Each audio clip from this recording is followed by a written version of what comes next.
5 of the high school football season, and we are here live at Weslaco Stadium with the Weslaco East Wildcat cheerleaders.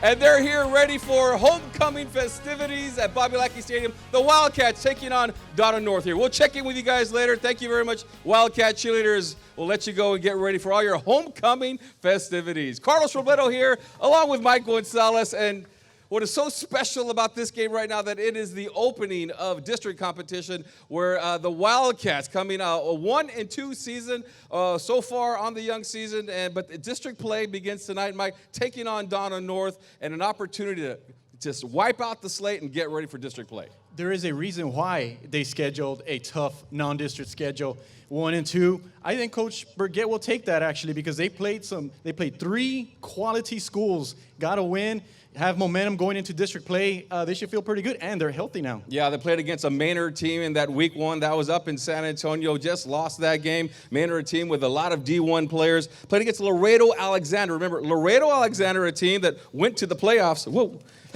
Went to the playoffs last year against Weslaco East. The Hannah game, that would have been just a fantastic game, but that one was rained out. And then they played Harlingen last week, and they won that contest. Harlingen always tough at 7-0 victory for the Wildcats. Now, one of the things that we talked about, it's been tough, it's been hard grinding for the Weslaco East Wildcats, but they are probably ready for this district schedule now because they've had it so tough in the non-district. Yeah, absolutely. And we're talking about a young team, especially offensively, where they had to replace the big 3. They all graduated. Mm-hmm. So what was the offense going to do? Well, the coaching staff, we know them very well. They're going to schedule them a tough, throw them to the line of fire. And I think they responded very well. I think we saw improvement as the 3 games went on. And Tony Cedeno was out at the beginning, came back for the 3rd game, started, and Wildcats got a big win. The Wildcats have been just ferocious on the defensive side of the football. Anybody that has watched the Wildcats know that they're up and down the field. They're quick to the ball. They're big. And offensively, though, they've had some injuries on the offensive side of the football, but they're coming around now, Mike. Very slowly but surely. I think last week was probably one of their better performances, and the reason why I say that is because they had very good balance, and they just basically did what the coaches tell them to do. 3 yards in a cloud of dust. They just went back to the ground game. There was no pass attempts last week. Just moved the chains, got some first downs, scored when they had the opportunity, and then the defense shutting out the Harlingen Cardinals. Yeah, they are playing classic Wildcat football. At least that's what they did last week with the ground and pound. All right, let's take a look at the records of everyone in 31-6A. These are non-district records, but we'll take a look right now. The Panthers, they played last night. They're now 5-0 on the season. They were 4-0 in district play, 1-0 in district. The Edinburgh Bobcats, kind of a little bit of surprise right there for everyone in 31-6A because they're 4-0 on the young season. The Villa Sabercats, 4-0, and I think these guys are maybe one of the top teams in the Rio Grande Valley because Villa has beaten some quality opponents. They beat Laredo United, always a tough team out of the Laredo district. They beat Hannah, who this year they're probably one of the best teams that they've ever had out of the Brownsville area. They also beat Memorial. I know Memorial has been hot and cold this year, and they beat Los Fresno. So they got 4 quality teams. They are probably the cream of the crop in 31-6A. Of course, still a lot to be determined. The Jaguars 3-2 now, 0-1 after they lost last night to the Panthers. The Wildcats, there they are at 1-2, and then you got Edinburgh North and at 0-4, and the Donna North Chiefs also at 0-4. So, Mike, an opportunity to see these teams here a little bit in the non-district. When the season first started, like, okay, who are these teams as we move from the 32-6A now to the 31-6A, and we're finding out a little bit more just who are the players in 31-6A. Absolutely, Carlos, and that's why when you schedule these non-district schedules, we're talking about a Weslaco East team that's gone to the 3rd round 5 out of the last 8 years. So their thinking is, hey, we can play against Laredo teams. We can play a powerhouse from, across the region or even San Antonio area. And, it's going to pay off when it comes to district play, and at least they hope so it does. And, momentum-wise, they should feel pretty good. We know Vela, what they were going to do. We knew they were going to probably be undefeated up till now. They haven't disappointed. Edinburgh, as you mentioned, probably the surprise. But, hey, I think 31-6A is maybe turning out to be a little stronger than we thought. And as we take a look at that, as we did take a look at that non-district record, do you think that Robert Villa, that they might be, of course, the favorite right now in 31-6A still? Without a doubt. Without a doubt. I think when preseason rolled around, they were the favorites. They were the #1 team in the Valley. And when we talk about a team that's averaging 39 points, 40 points a game, their defense making plays in all three phases of the game. They're making plays. They're very well coached, very well disciplined. That program is established, a very young program, and they are the best team in the Valley. But still, a lot of football to be played. Remember, this is just the first week of the district season. All right, let's take a look at last week. Weslaco, they traveled to Bogus Stadium for a non-district competition against the Harlingen Cardinals, and it was all about the running game for the Wildcats. Gio Guerra was one of those up-and-coming backs for the Wildcats. He likes it to go to the outside. He has a lot of speed. As you see Gio Guerra running with the football right here. Then in between the tackles, you'll see the Wildcats give to Randy Cardoza. You won't bring him down with just an arm tackle. He is hard-nosed running. If you don't wrap him up, he'll break loose, similar to Roy Pedraza. And then Josh Gonzalez, he's part of the attack as well. He'll be getting into the mix. Ramsey Vasquez, he played running back, although I think they also like him to play a little bit of defense as well. I know he's got at least 2 interceptions on the season so far, including this one that Ramsey Vasquez made last week in the first half of the game to help set up a score for the Weslaco East Wildcats. Vasquez, jumping over opponents. Antonio Cedeno was able to punch it in, and that was the only score that the Wildcats had last week against the Harlingen Cardinals, and it was back, like we talked about, to the running game all game long against the Cardinals. And what I really like about it, Carlos, is that the men up front played physical. Every guy, they did their assignment. That saying we always talk about, you want to out-hit your opponent. That's exactly what Weslaco East did. And we're talking about a Harlingen team. I mean, we know we didn't make the playoffs last year, but we're talking about a Manny Gomez team, a Perneo Power, and that's a team that plays physical, and that's the kind of matchups that Coach Burgett likes. And what I really like, Carlos, is that all 3 phases of the game, they were up to the task for it. On the road, came through, job well done by these young Weslaco East Wildcats. Yeah, and they like the way they're playing right now. Do the Weslaco East Wildcat old hard-nosed football, and this is kind of what we're used to in the early 2000s, where they would run the football a lot, and everybody, not just the offensive line, the tight ends as well, and the wide receivers, they're going to go out there, try to out-hit their opponent, and everyone's going to be blocking. And then guess what, Carlos? What happens is you move the chains, you get first downs. That means your defense gets rest. They only allowed 111 yards total against Harlingen. I mean, who else can say that? Not many people can say that they gave up 111 yards against a Harlingen Cardinal team. So a lot to be proud of. All right, so the Wildcats 1-2 so far on the season, and they're playing like with a little chip on their shoulder. And Coach Burgett likes the way their team is playing right now. I mean, we're going to do a lot of things to win some ball games this year because these kids are hungry. They love it when people doubt them. They play with the chip on their shoulder, sort of like their head coaches are with the chip on his shoulder. I think people talking helped us out tonight. Everybody was asking our kids and our coaching staff what happened to Weslaco East. Sort of makes me laugh. People ought to look at who we've played. We played some great opponents. People ought to give a little respect to these kids and how hard they play. They play hard, win or lose. They play the game the correct way, and I'm so proud of them tonight. WISD kids are performing at the highest. That's what you've seen tonight, a shutout by a great defense. Yeah, the Wildcats, I think Coach Burgett has them exactly where he wants them to be. Absolutely, Carlos. And, I mean, he could have said it any better. And we echo his statement there. And, I mean, giving up 111 yards against Harlingen, that momentum carries into non-district. And, I mean, this is a team, 3 games, 209 yards average, the defense. So the offense is going to come around slowly but surely. Yeah. And, they're going to grow. And this is exactly what the coaching staff want. And Coach Burgett, for the record, we knew that we were on your side the whole time. We knew you guys were going to come back. And you also got to remember that this is a team last year, lost 2 key players, that big 3. They had to adjust their offense. They did it on the fly, and I think they'll do that again this year. All right, let's take a look at some of the Weslaco East playmakers so far on this team. And Ramsey Vasquez, when he was rushing with the football, I don't know how much more he's going to continue to play on offense, but I'm sure he might get his hands on the football again. 38 carries, 164 yards rushing. Josh Gonzalez, 144 yards rushing through 3 games. He has 2 touchdowns. Gio Guerra, 19 carries for 182 yards. He's the leading rusher on this team right now. And then on the defensive side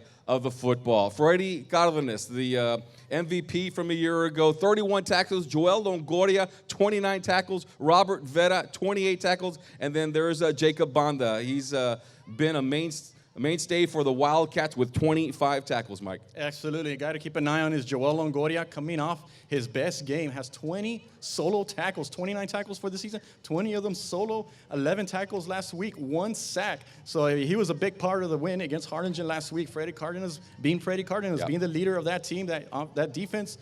Taking care of business. Robert Vetta, 20 tackles, good, solid performance by the defense and the offense. We're seeing Josh Gonzalez emerging and growing. Season high, 61 yards last week. I expect him to have another big game today. Let's see if they let the passing game go tonight. If say they put up some points. All right, so the Wildcats tonight, it's homecoming. It's also Parents Night. The game against Hannah was supposed to be Parents Night, but they're going to combine them both here tonight, homecoming and Parents Night. And Mike Gonzalez, he gets all the fun assignments. Last week he was over at a tailgate party. This week we send him over to a pep rally. Let's take a look at that.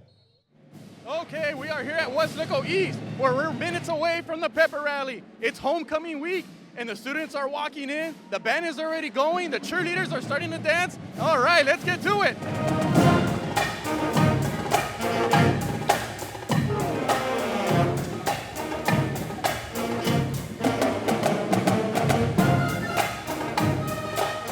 All right, standing here with me is Mr. Gamboa, the principal of Weslaco East High School. Mr. Gamboa, a lot of excitement here. It's homecoming week. Yes, it definitely is homecoming week, and we're always looking for this type of activity because our students are pumped and ready to go.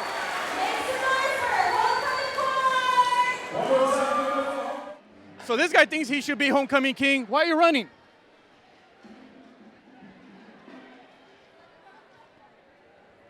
He's got my vote.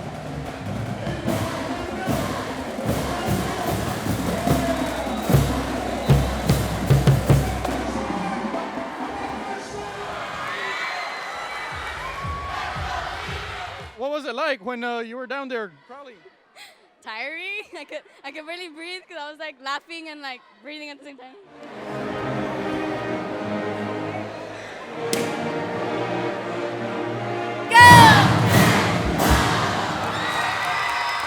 All right, well, that'll wrap it up from Weslaco East. Now, let's play some football. Carlos, back to you. All right, thank you very much, Mike. And what was the atmosphere like out there this week? Oh, there was a lot of energy. Everybody had a good time. I mean, they put in a whole day of class, enhanced their learning, got a little bit smarter, and then at the end of the day, enjoyed a pepper rally. It's homecoming, they played some games, and it was just a great atmosphere there. And I mean, every week is like that at Weslaco East. Yeah, they also had the bonfire also early in the week, and then, of course, the different things that were going on throughout homecoming week at Weslaco East. All right, so tonight's game will be live audio only on Facebook, and then after the game, at about an hour after the game, you can watch it live on our YouTube channel. It'll be Joey Aguilar with a play-by-play and Coach Rakovich, who will have the color commentary. Let's hear from them right now. They're up in the booth, and their thoughts on tonight's contest. Well, we are expecting an electrifying atmosphere here tonight. As you mentioned, it is Parents' Night and a homecoming. And, of course, Weslaco East coming off a big win last week against a very physical Harlingen Cardinal team. And they went toe-for-toe with that Harlingen team and came out with a big victory. Absolutely. There was a lot of hitting going on. Y'all alluded to a young man, Joel Longoria. Wow. He plays outside linebacker for this football team. And I'm telling you, he makes his presence known, and he makes it known quick. But I'm going to tell you tonight, the dress rehearsals are done. The pressure is a little higher. It's district play. And now you start separating who are the ones that are going to be here and who's going to be at the end. And I'm telling you right now, the Wildcats are going to have a big say in this district. Well, we're looking at a game that we always say that games are won in the trenches, and this is exactly what Weslaco East has been able to do all season long. And tonight they've got a big battle ahead of them because Donna North brings in a dual threat quarterback by the name of Jesus Lagunes, who not only can throw the ball but can also run. And we've been really alluding to the defense of Weslaco East, and tonight they've got a big challenge ahead of them. Yeah, they do. This young man played defensive end for them the last couple of years.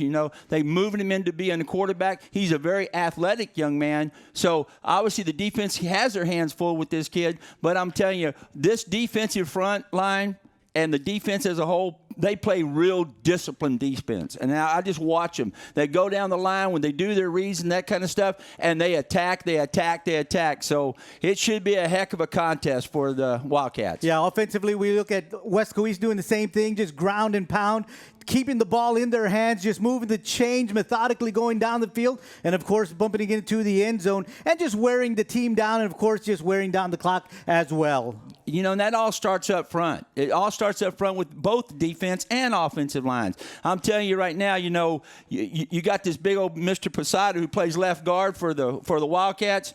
Now you understand why one of their favorite plays is quarterback sneak, because they just go right behind this big old boy, and he's just plowing people in front. And they get 4 or 5 yards every time they do it. And 4 or 5 yards, chains move. That's a heck of a football play. And so does the clock. So we're expecting a big one in this district season opener here at Bobby Lackey Stadium between your Weslaco East Wildcats and the Donna North Chiefs. Carlos, Mike, back to you guys down on the field. All right, thank you very much, guys. It should be a good contest here tonight. The Chiefs and the Wildcats. Also, some other games that are taking place across the Rio Grande Valley. Of course, we had one last night, and that one was at Economides, and the Weslaco Panthers won that game by a final score of 44-0. They're 1-0 in district play. Edinburgh Villa versus Edinburgh North. That'll be taking place in Edinburgh, and Villa is taking on North. Hasn't won a game all season long, so look for Villa to go 1-0. The Bobcats, they don't have a game here tonight. The other team in 31-6A, they're open. And then Mercedes versus Ed Chelsea.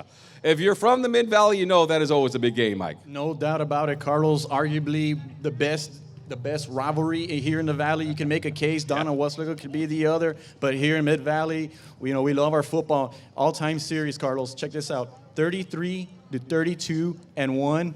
Ed Chelsea has a 1-game lead in this series. Mercedes has won the last 4 games. Will the series be tied after tonight? Yeah, look out for Ed Chelsea. They're a much improved team.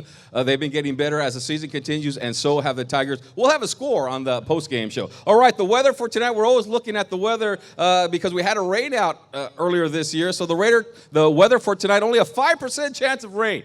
So that means it's probably going to rain, right? It's usually the forecast is wrong. It's going to be about 82 degrees. Going to feel like 88 degrees, and the 73% relative humidity. All right, well, that'll do it here at Bobby Lackey Stadium. This was the pregame show for Mike Gonzalez. I'm Carlos Robledo. We'll see you after the game for the K-West postgame show. Good night, everybody.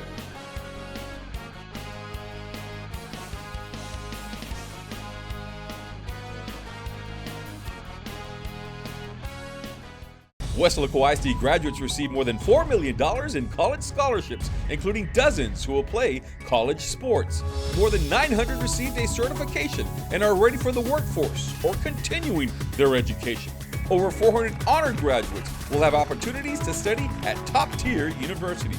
And we are proud of our scholars graduating from medical school, law school, business school, and Ivy League universities. Weslaco ISD, the right choice for high school and beyond. Introducing Alfredo Cardenas. He is escorted by his parents, Fred Cardenas Jr. and Monica Peña.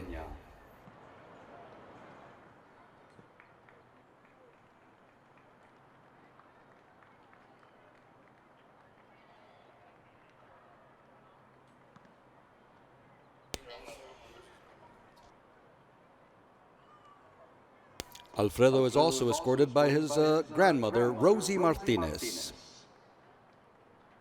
Introducing number 5, Daniel Posadas, escorted tonight by his father, Pedro Posadas, and Marisela Posadas.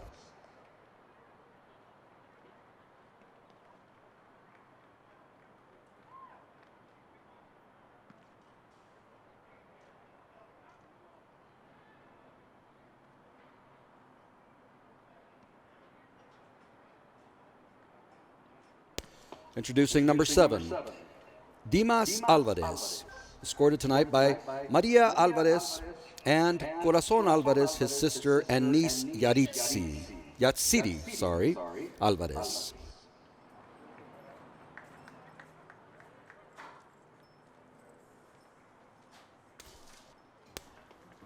Number 8, Antonio Vladimir Cedeño, Escorted tonight by Antonio Cedeño and Karina Ortega.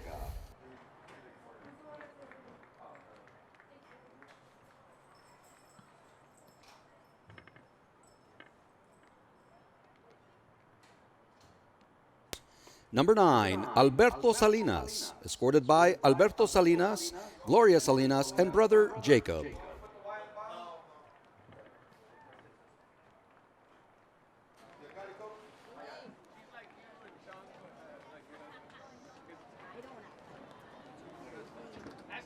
Number 12, Christian Avila, escorted by Jaime Avila and Alicia Hernandez.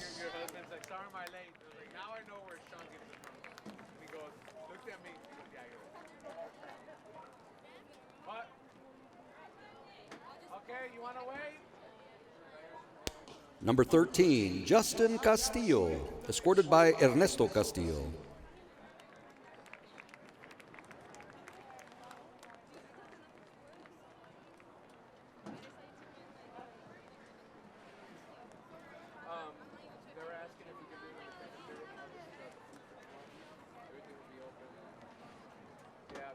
Number 14, Matthew Vela, escorted by his father, Mario Vela, and Catarina Vela.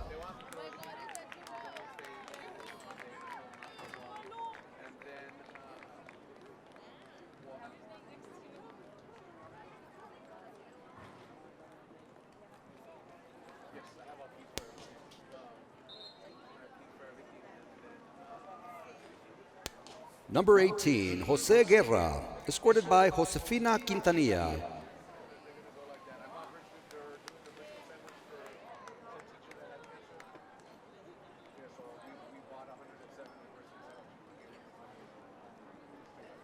Number 21, Joel Longoria, escorted by his mother, Nelia Longoria.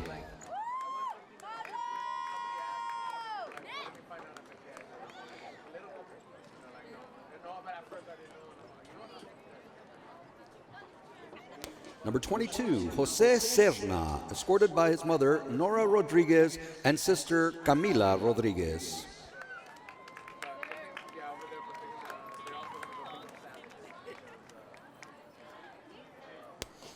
Number 25, Andy Delgado, escorted by his father, Jose Delgado, and mother, Maria Delgado.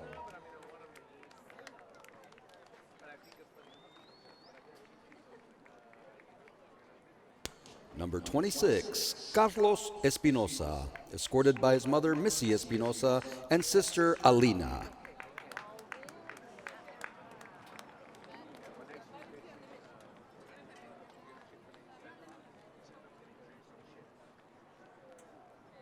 Number 29, Isaac Galvan, escorted by sister Emma Galvan and mother Gloria Garcia Galvan.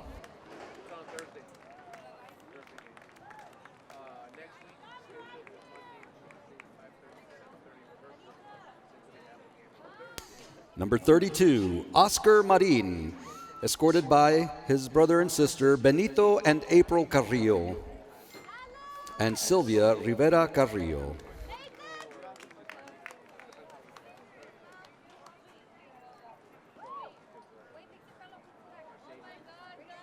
Number 40, Jared Burnias, escorted by his mother Jessica Burnias and father Joe Burnias.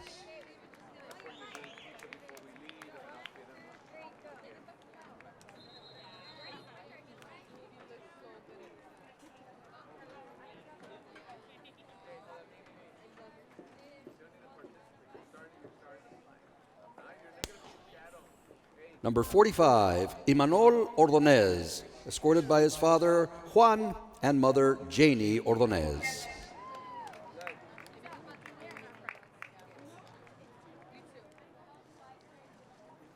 Number 48, Robert Vera, escorted by his mother Norma Vera.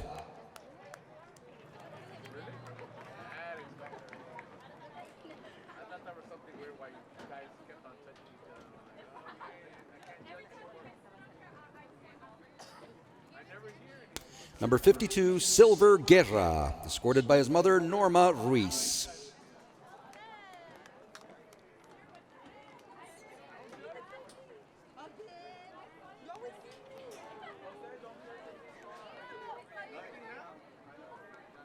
Number 62, Brian Trevino, escorted by his father Guadalupe Trevino and Rosa Trevino.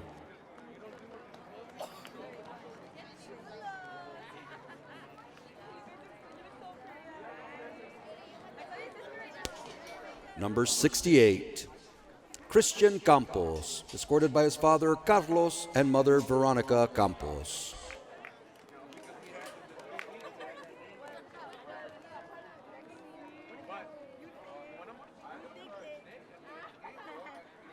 Number 69, Aaron Ramirez, escorted by his father Abel Ramirez and siblings Selena and Aaron.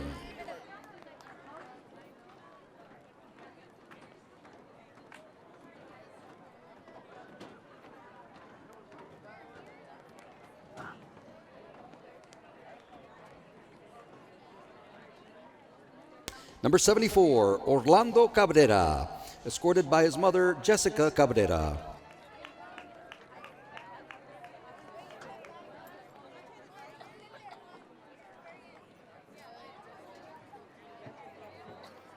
Number 75, Alexis Gil, escorted by his father Jose Gil and mother Martha.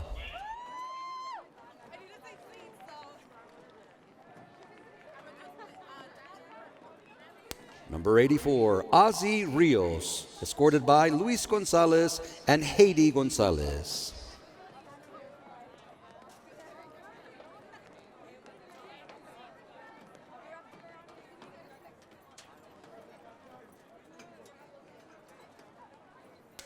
Number 87, Osvaldo Lerma, escorted by his father Sergio and mother Neida Guadalupe Lerma.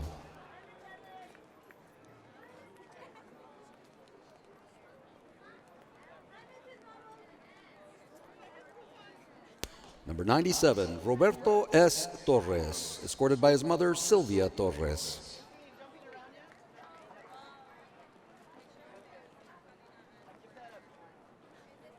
And number 99, Jacob Banda, escorted by his mother Erica Banda and father Simon Banda.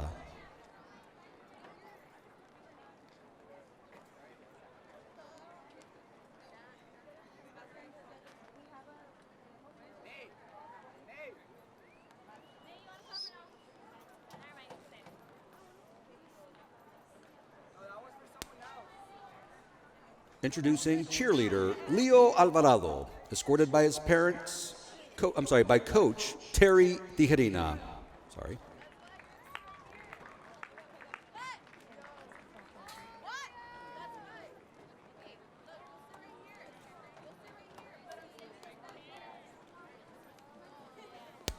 Cheerleader Catherine Cadriel, escorted by her parents Joe and Diana Cadriel.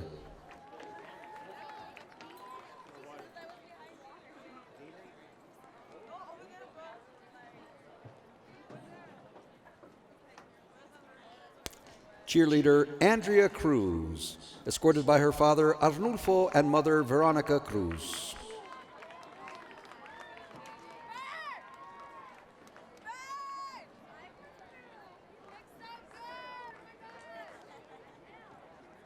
Cheerleader Larissa Garcia, escorted by her mother Leti Cantu Garcia and grandparents Daniel and Hilda Cantu.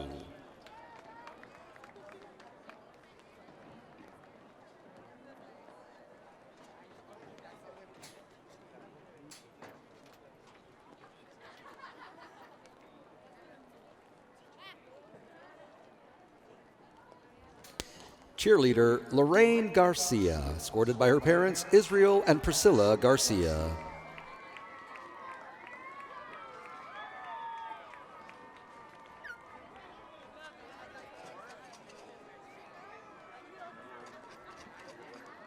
Cheerleader Rosie Garza, escorted by her parents Robert and Sandra Garza and sister Mary Lou.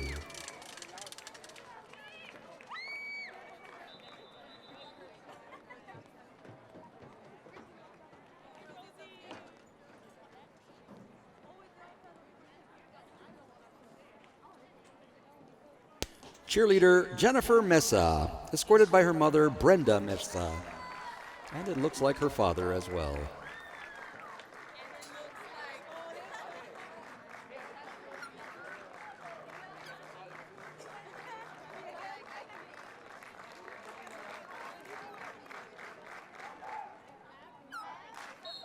Cheerleader Aleli Rincon, escorted by her parents, Genaro and Marta Rincon.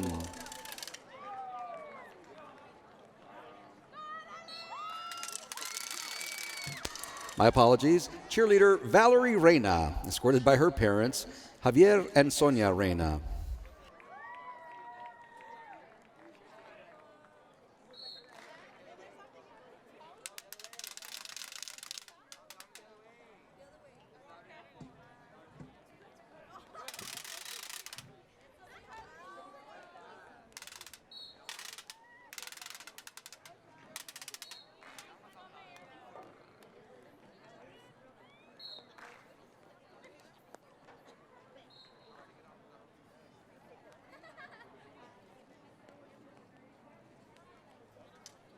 Cheerleader Caitlin Rodriguez, escorted by her parents, Rodriguez.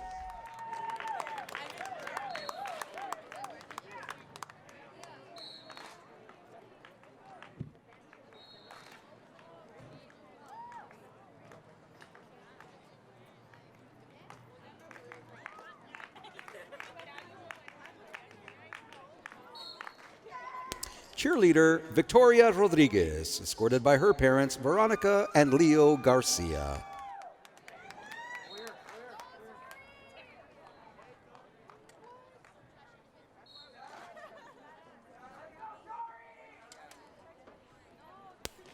Cheerleader Haley Serna, escorted by her father, Norberto Serna, and brother Isaiah.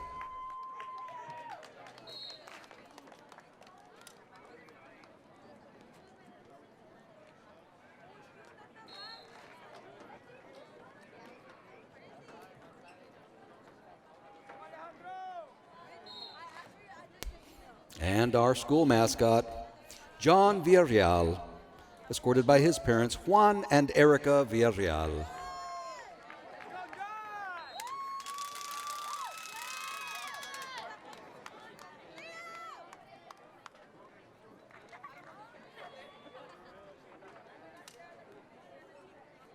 Ladies and gentlemen, please help me thank our parents one more time for all the hard work that they put in. Their care and dedication makes our programs a wonderful success.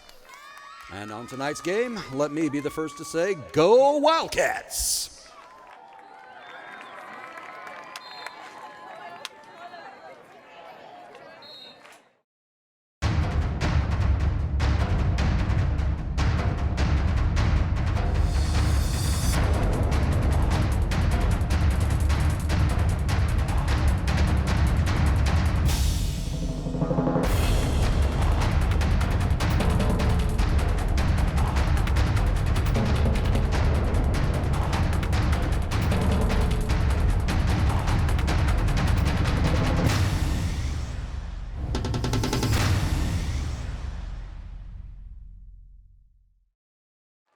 Ladies and gentlemen, before the national anthem, we would like to recognize the veteran of the game.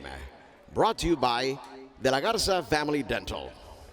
Tonight, we would like to recognize Captain Oscar Sordo. Captain Sordo received an officer's commission from the United States Air Force in 1975.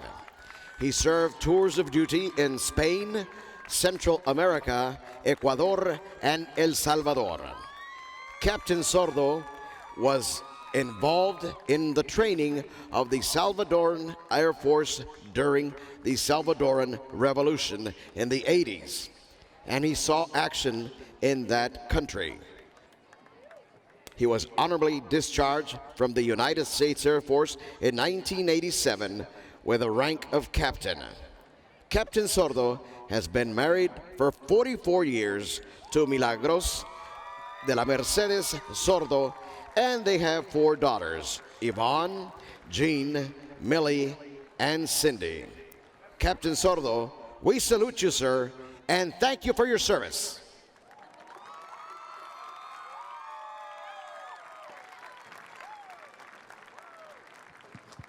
And now, will you kindly stand and remove all headgear for the presentation of the colors by members of the Weslaco East Junior ROTC.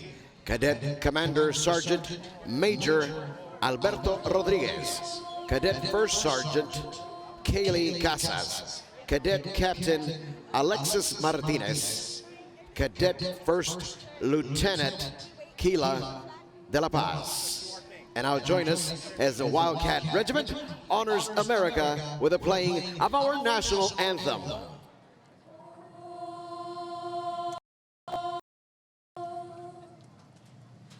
Oh, say, can you see by the dawn's early light what so proudly we hailed at the twilight's last gleaming, whose broad stripes and bright stars through the perilous fight o'er the ramparts we watched were so gallantly streaming.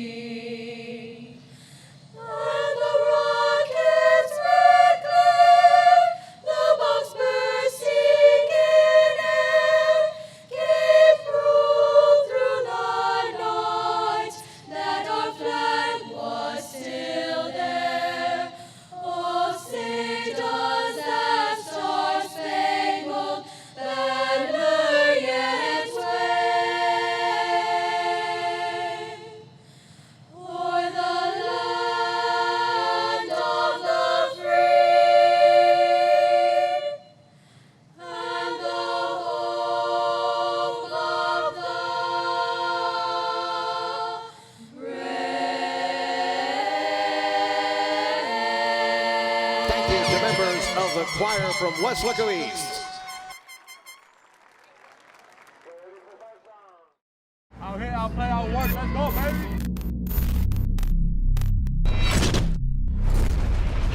Pass caught by Ramsey Vasquez. I got my fans in the stands, my team on my back, my family in my heart. I put my city on the map. After all this hard work, I'd be telling you a lie if I said it didn't hurt. Up the field, and he's hit hard, and he is denied. There you go, Wildcats. You gonna play Weslaco East? Be ready to play hard.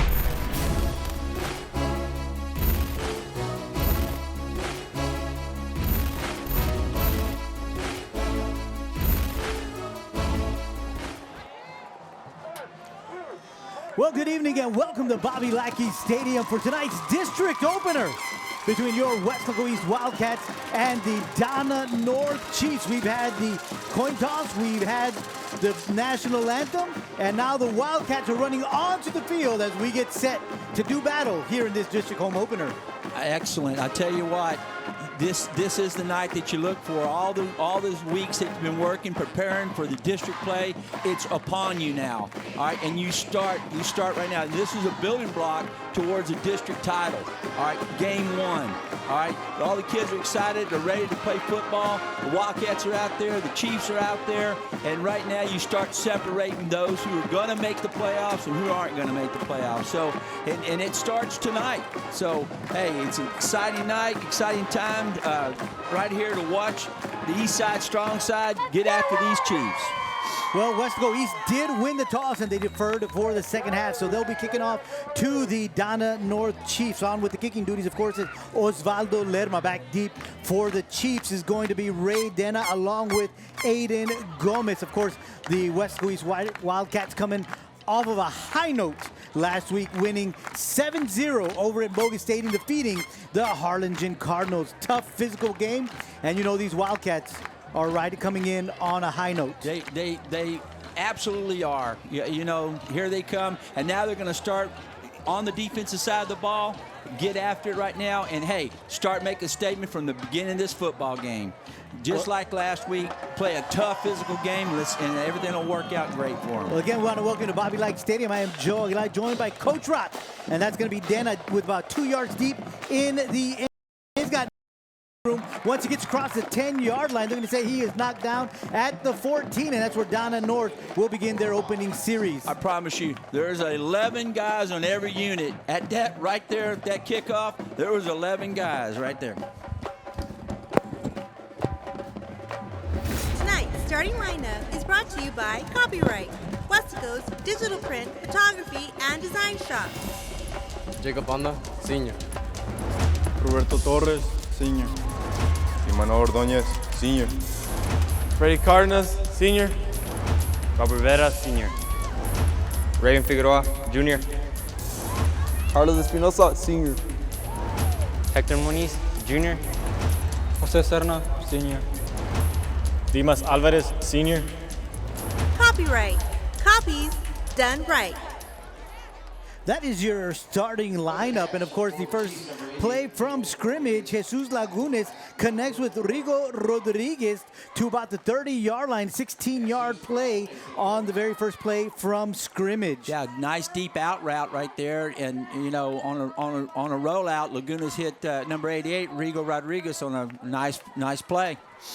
So Donna North coming out shooting, and they're going to hand the ball off to Alex Benavides, looking for some room on the left side of the field, but nothing doing on that side. He's going to be knocked down 4 yards behind the line of scrimmage. Loss of 4, bringing up a second down and 14. Absolutely, you know, excellent job on the defense. Going down the line, big tackle by number 48, Rob Rivera, and the rest of the defense with tremendous job by your inside and your outside linebackers, and obviously the defensive ends, and just totally great football play by the Wildcats.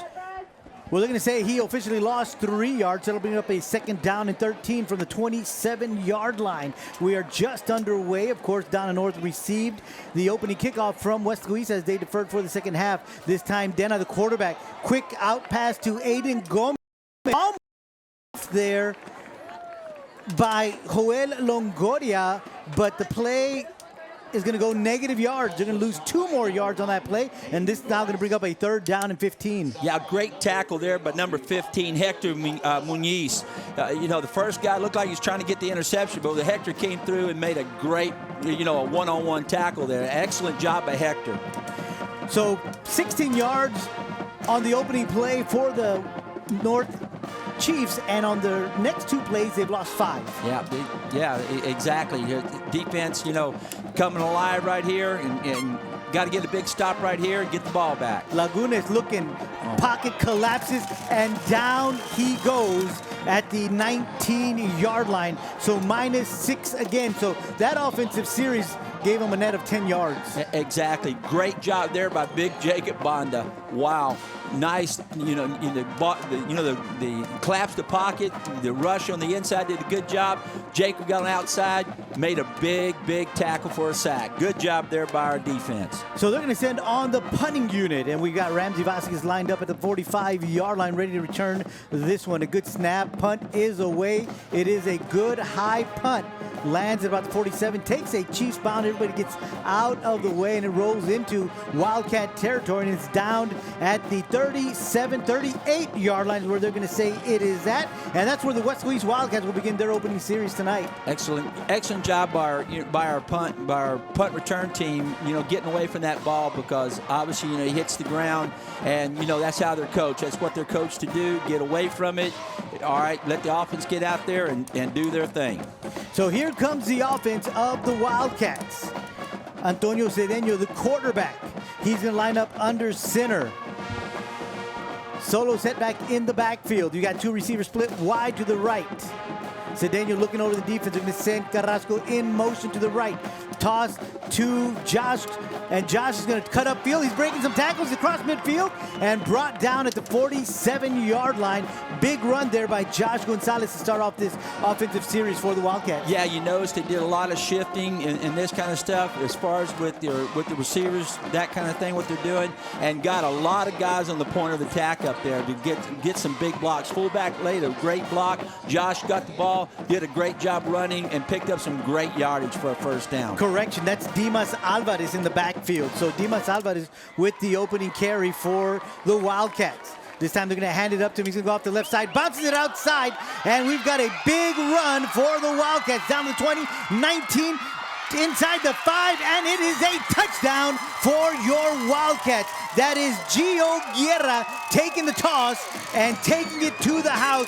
46 yards on that run. Awesome job. You know, we've been watching Gio all year long, and, you know, we know he's got great speed right there, and he showed it on that football play. Tremendous run by it. Great job up front of blocking.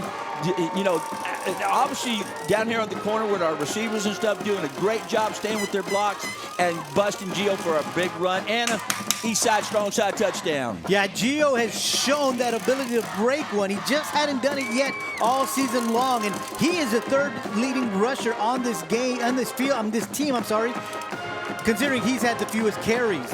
And tonight, I think they're going to start to give him a few more carries because that is what he's able to do once he gets his hands on the football. Absolutely. He sealed the game last week, you know, on the last run and stuff for a good 45 yards and a first down against Harlingen that, hey, then it was kill the clock and win the game. All right, so, you know, obviously he's leaving, you know, he's starting off tonight where he left off last week. So Absolutely. Great job by Giovanni. Osvaldo Lerma on with the point after, and it was good. However, we do have some laundry on the field, so we'll wait to see what the referee says. Offsides on the defense. Half the distance to the goal. Replay the try. So they're going to nullify the point after. They're going to move the ball about 6 feet. down to the 1.5 yard line, and we'll see what Coach Burgett does. Does he want to come in and present his point after team, or are they going to go for 2 here? You know, a lot of times, you know, especially in high school football, when you get that extra, you like to go for 2. You know, sometimes the smart things leave the points on the board, but hey. You know, again, especially when you start talking about district titles and this kind of stuff, positive points and all these things that in play. All right, so the more points you get, the better you're off when you play. They're going to try a 2-point attempt. They're going to toss the ball off the power right to the left, and it looks like Gio is going to take it in for a 2-point conversion. So with 8:28 to go here in the first quarter, it is now your Weslaco East Wildcats 8, the Donna North Chiefs 0. What a way to start the ball game. Boy, it is.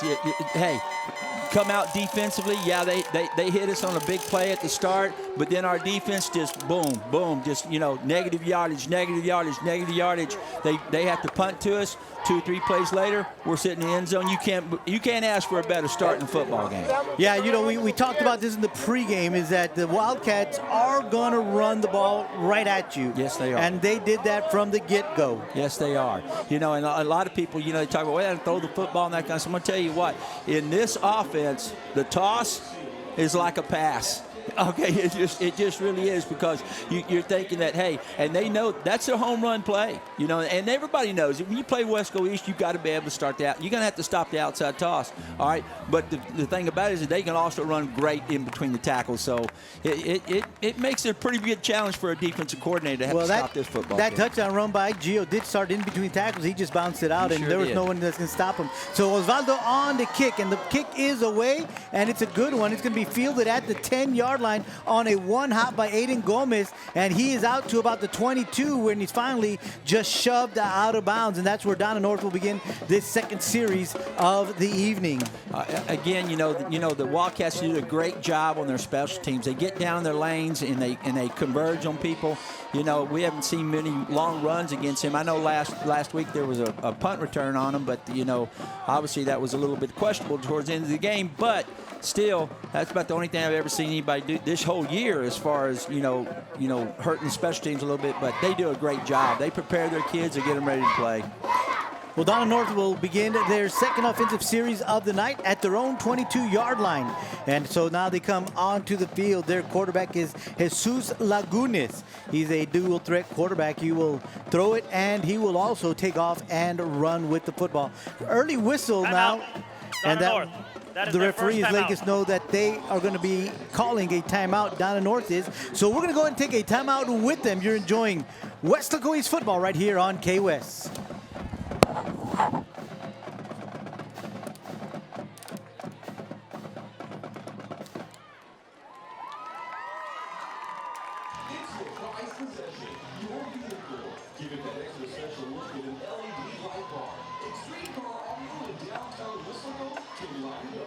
Sound systems, music tuning, all accessories, and LED light bars at Extreme Car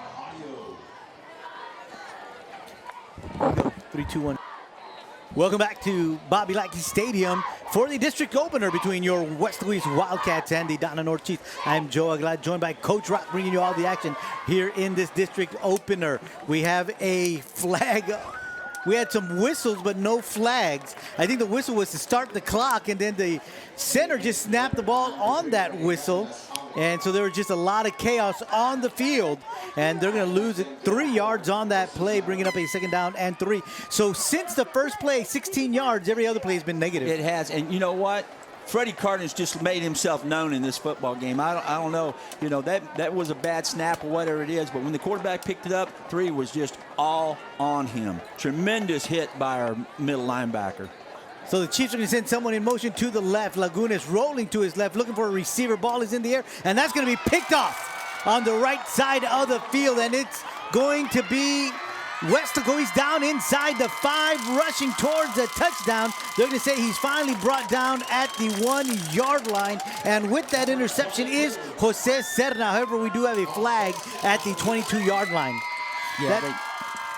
Yeah, there's a flag down, but man, what a great job, what a great drop, by the outside linebacker. Got in the curl route return. And illegal block in the back.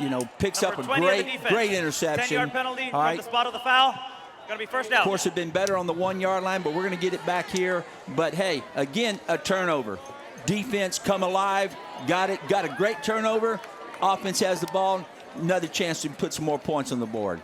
Great job, east side, strong side. Good job by Jose Serna with the interception there to give the Wildcats excellent field position at the Chiefs' 32-yard line. So Cedeno, empty backfield, 3 receivers to the left, 2 to the right. Offsides on the right side from where I was looking, and that's going to be an incomplete pass. Yeah. Again, the receiver concentrate, catch football, take it up the field. But hey, that's all right. Here he comes into 2nd down and 10. Yeah, still looks like we might be working a little bit of pass game here tonight right now. Same offensive formation after the incomplete pass. This time it's 2nd down and 10. There you're sending another blitz on the right side.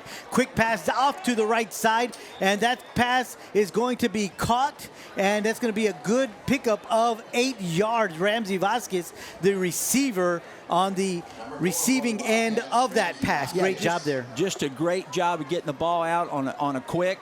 All right, out to Ramsey. He picks up eight big yards. Now it's 3rd and very manageable, 3rd and about 2. And obviously when you go to 3rd and 2, especially when you're down here on this side, threatening to get in the red zone. All right, it's at least 2 down territory.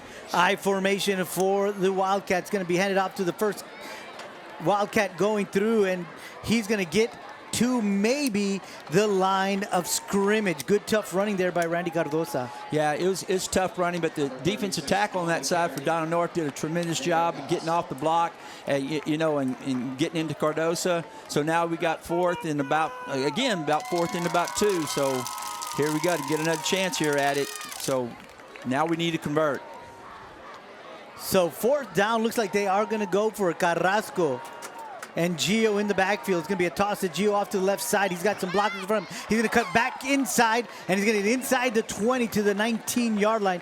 Good vision there by Gio. Great piece of running. He absolutely, he took the toss outside. He knows, so seam back inside, cut it back inside, and picked up about 6 or 7 yards. Great running, good blocking up front, and good offensive play all the way around. Wildcats 1st and 10 inside the red zone from the 18-yard line. Just under midway here in the first quarter, your Weslaco East Wildcats up by a score of 8-0. Knocking on the door once again. Ramsey now running out to the quarterback position. Antonio will shift down wide to the left, to the bottom of your screen. 3 receivers to the right. Ramsey takes a snap. He's going to run right behind the right tackle, breaking a few tackles, and he's going to get down to the 15-yard line. However, there is some laundry on the field. Yeah, exactly. Look, they went into the Wildcat formation with Ramsey at quarterback, kind of a direct snap. He's trying to pick a hole, but we got a little flag down here. Let's see what's going on. Offsides, number 82 of the defense. 5-yard penalty, repeat first down. That's something we've been noticing all night over there on the left side of the field, where Donna North is either going to blitz or send someone. They're trying to predict the snap count from what I'm watching here, and this time I guess he's fell to the snap count, and now it's offside, so it's going to be a repeat of first down, but 1st and 5 from the 13. Yeah, that's not a real smart thing to do against East, especially because they like to freeze you and do a lot of long counts. You're trying to anticipate, man, get movement. They're going to send Ramsey in motion, jet sweep to Ramsey, looking for some running room. He cuts it up the field inside the 10, inside the 5, and he's knocked down at the 2-yard line. But that's going to smooth the sticks. They're going to drop the chains. It's going to be 1st and goal for the Wildcats. Yeah, great run by Ramsey. Good job on the hand sweep. Good job by our right offensive tackle, getting a good motion and getting out there. Big number 74. Great job by him. Awesome job by his blocking. That's Mr. Orlando Cabrera. Good job at the point of attack by Orlando. Yeah, he just sealed it and left a wide open lane for Ramsey to get all the way down to the 2-yard line. So they're going to line up in the I formation. Carrasco, the fullback. Gio, the tailback. They're going to toss it to Gio, and Gio is in for the, I'm sorry, this is not Gio. This is going to be Andy Delgado. Andy Delgado with the carry and the touchdown. Andy Delgado, of course, has a big fan here in the stadium. His daughter, Adeline, cheering him on right now. Yeah, that's an awesome job. I'm sure that his daughter feels real happy for him because that was a great run by him. Great vision, cut it back inside, and a good job by the whole left side. Mr. Posadas and Alexis Gill from the center. Just a super job all the way around, and by our fullback. And they're going to try a 2-point conversion. The ball is loose, and so this is going to be negated. So with 4:20 to go here in the first quarter, it is your Weslaco East Wildcats 14, the Donna North Chiefs 0. Yeah, again, great start, all right, to this football game. And, hey, now you just got to keep growing on this and build on it, build on it, build on it, and keep working hard. Well, Weslaco East has had the ball twice, and twice they've taken it to the house. The first one, of course, after a stop of Donna North, and then the second one set up by a great interception by Jose Serna. And that's exciting. You understand? That's what you do. That's what you work all week long right here to put it on the field. And right now, the Wildcats are putting it on the field, and as you can see, they're getting better and better each week. So that's exciting. I want continue to watch these young men grow and get better at what they're doing. Awesome job. Osvaldo Lerma on the kick for the Wildcats. Back deep for the Donna North Chiefs for the 3rd time is going to be Ray Dena and Aiden Gomez. Wildcats 14, the Chiefs 0. 4:20 to go here in the opening quarter. Great way to start this district game. It is, man. You know what? You get to work your kickoff a lot in the game. You got to love it. You just got to love it. Absolutely. Lerma's got his guys in order, and the ball is away. It's going to be taken by Dedno. He's going to let it go over his head into the end zone, and that's going to be a touchback, and Donna North will begin their 3rd offensive series of the night from their own 25-yard line. Yep, here we go. Defense back out on the field. Let's see what we do. Like you said, so far in this game, they've had like one positive play. All right, the rest of them been pretty much negative football plays. So, our defense is, like they have been. They've been stellar all year long, and here they are again playing, lights out, Wildcat football. So, what can you ask for anything better than that? You cannot. So here we go. Donna North with the ball. They're going to take the handoff, and Laguna is going to keep it, run up the middle. He's going to run for about 4 yards to the 29-yard line. That is the first play of the last 6 that Donna North has been able to produce some positive yards. Yeah, he's a big old kid. Jesus Lagunas is really a good athlete. Obviously I've known him. Did a good job of hard running right there, but still our linebacker stepped up and made a play. Yeah, they picked up 4 yards, but they all prepare, they all work, that kind of stuff. Even kids are, all the kids do, I understand every week the Chiefs come out, they practice, our kids practice and stuff, and they want to put it together, and they want to put a show on. So here we go, let's see what happens. 2nd down and 6 from the 29-yard line. Same offensive formation for the Chiefs. This time, Laguna is going to keep it again. He's got some running room off the left side of the line, and he's going to get all the way out to the 40-yard line. A good pickup of 11 yards on that carry for the quarterback, Lagunas. Absolutely, little zone read right there. He came off tackle. It was a nice hole on the left side there, so he picks up, a good 10, 11 yards. Looked like that was a design quarterback draw for Lagunas. So they're going to make some adjustments here. They're going to let Benavides take a breather, and he is their leading rusher right after Lagunas. So Donna North with the football at their own 41-yard line. This time they are going to hand the ball off to Sostenes Morales, who is hit hard right after he crosses the line of scrimmage. Yeah, our right inside linebacker, number 48, Robert Vetta, just came up and laid the hammer on him. Good job, Robert. Vetta with a lot of hard hits last week. He had a great game. Sure did. And really bringing that over to tonight's ball game. So 2nd down and 8 for the Chiefs. Snap. Lagunas looking for a receiver, throwing it down the field. And that one is just going to go over everyone's head out of bounds. And that'll bring up a 3rd down and 8 for the Chiefs. Yeah, that would have been hard to complete. The coverage was excellent by our secondary, our corners, our safety. So we had that pretty well covered. So we'll see what the Chiefs are going to do here.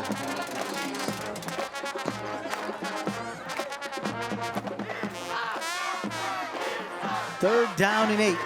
2:17 here in the opening quarter. Your Weslaco East Wildcats on top, 14-0.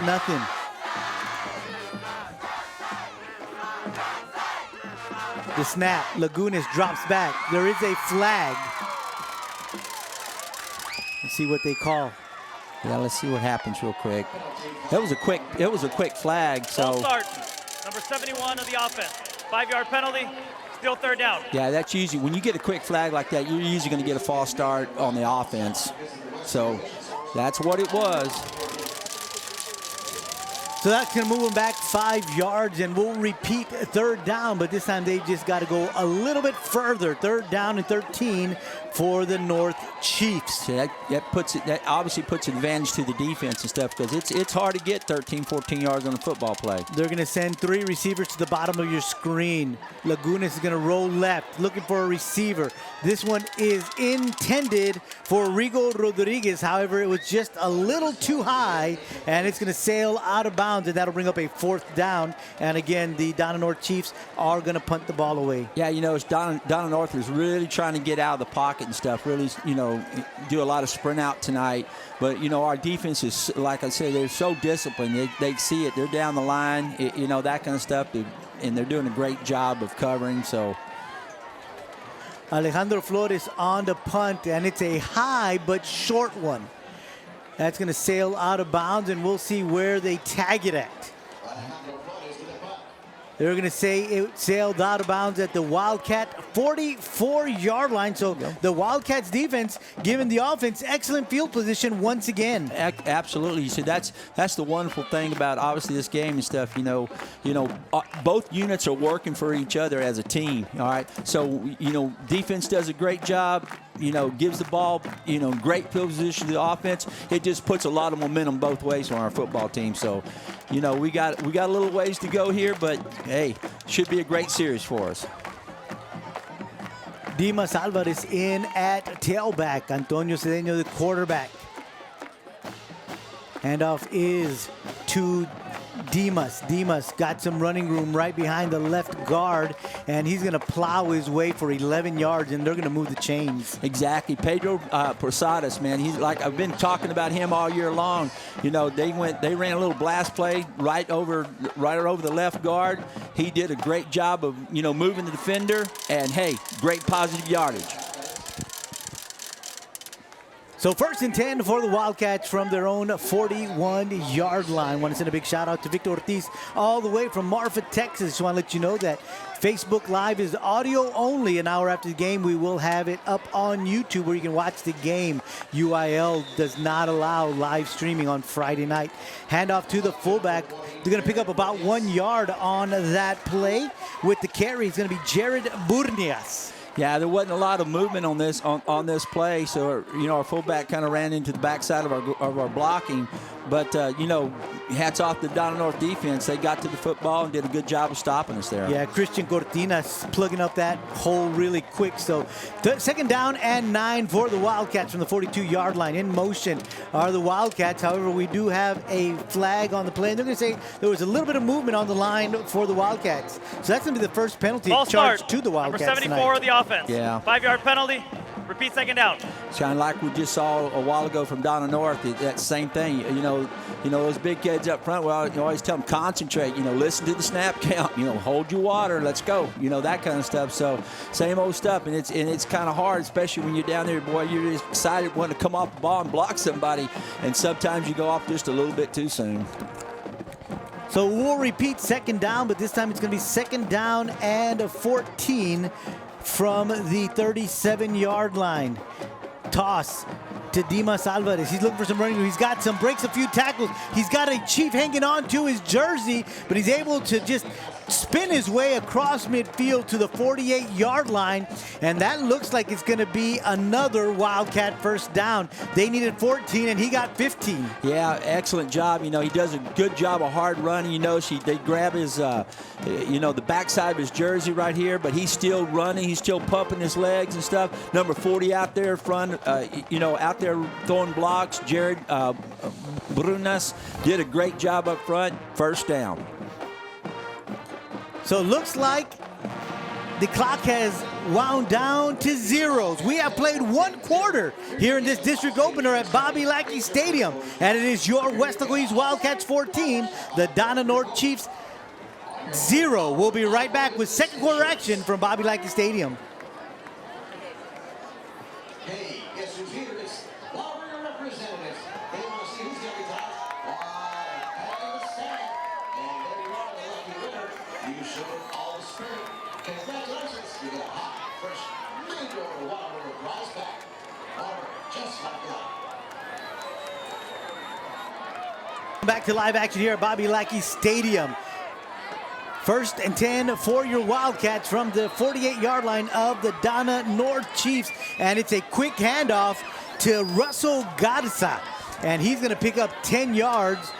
And they are going to move the chains once again. Absolutely, boy. Right there, Alexis Gill, our center, did a great job. If you watch at the end of the play, you can see the surge of an offensive lineman and stuff. But when that whole line came off, but he was 75 was about 5 or 6 yards out in front of everybody, just driving people. So tremendous job up front by our center.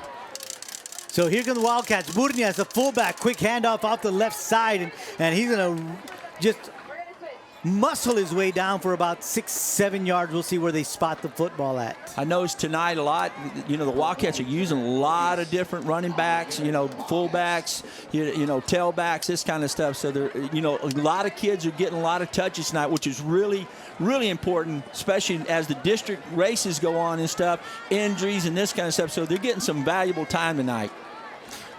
Yes, that is happening tonight. Felix Vargas is now the fullback, and they're going to hand him the football in the same play, and he's going to run off to the left side for some tough running, and he's going to pick up 1, maybe 2 yards on that one. It's going to bring up third and short for the Wildcats. Yeah, they're running a little inside belly play off the, for the fullback, that kind of thing. And I'm going to tell you, the fullback probably hit that defender as hard as the defender hit him right there, because excellent job, just lowered his head and got some positive yards from it. Good job by him. And the winner on that hit is the Wildcats. Absolutely. Burnias. Yeah, Burnias did. Jared, wow, nice hit. So it's going to bring up a third down and 3 for the Wildcats. Ball is resting on the 31-yard line. Wildcats driving once again, power I formation. Handoff to the tailback. And there is a lot of running room for the Wildcat running backs here tonight. A good pickup there by Gio. Gio back on the field and showing his elusive running. Absolutely, just downhill, right there. That's a straight ahead blast, downhill, hard running. You notice that, a lot of black shirts, white shirts going backwards, kids staying on blocks. Awesome job up front by the offense. So here we go, power I formation for the Wildcats. Toss to the right. Andy Delgado with some running room. Now he's going to cut up field, and he's going to get inside the 5-yard line all the way to the 4. A good 18-yard pickup there for Andy Delgado. I'm not sure I know how fast this young man is, but I'm going to tell you, he outran all the coverage. He really did a tremendous job. You notice right here, they got an angle on him, but look at the speed on this young man. Tremendous job. Great effort. So the Wildcats inside the 5-yard line. Andy Delgado with the toss, and he's going to get to the end zone and a touchdown. Touchdown. I was waiting for that call, and the line judge finally said that is a touchdown. Yeah. So the Wildcats in the end zone for the 3rd time tonight. They've had the ball 3 times, and all 3 times they've gotten to the end zone. That's what you want. You know, in these early games and stuff, they kind of struggle a little bit on the offense, but you can see tonight they got it all running on all 4 cylinders tonight. So they're getting after it really well. Point after team is on. Ledma with a great kick. That one is going to split the uprights, and it is good. So 9:10 to go here in the first half of football in this district opener at Bobby Lackey Stadium. And it is your Weslaco East Wildcats 21, the Donna North Chiefs 0.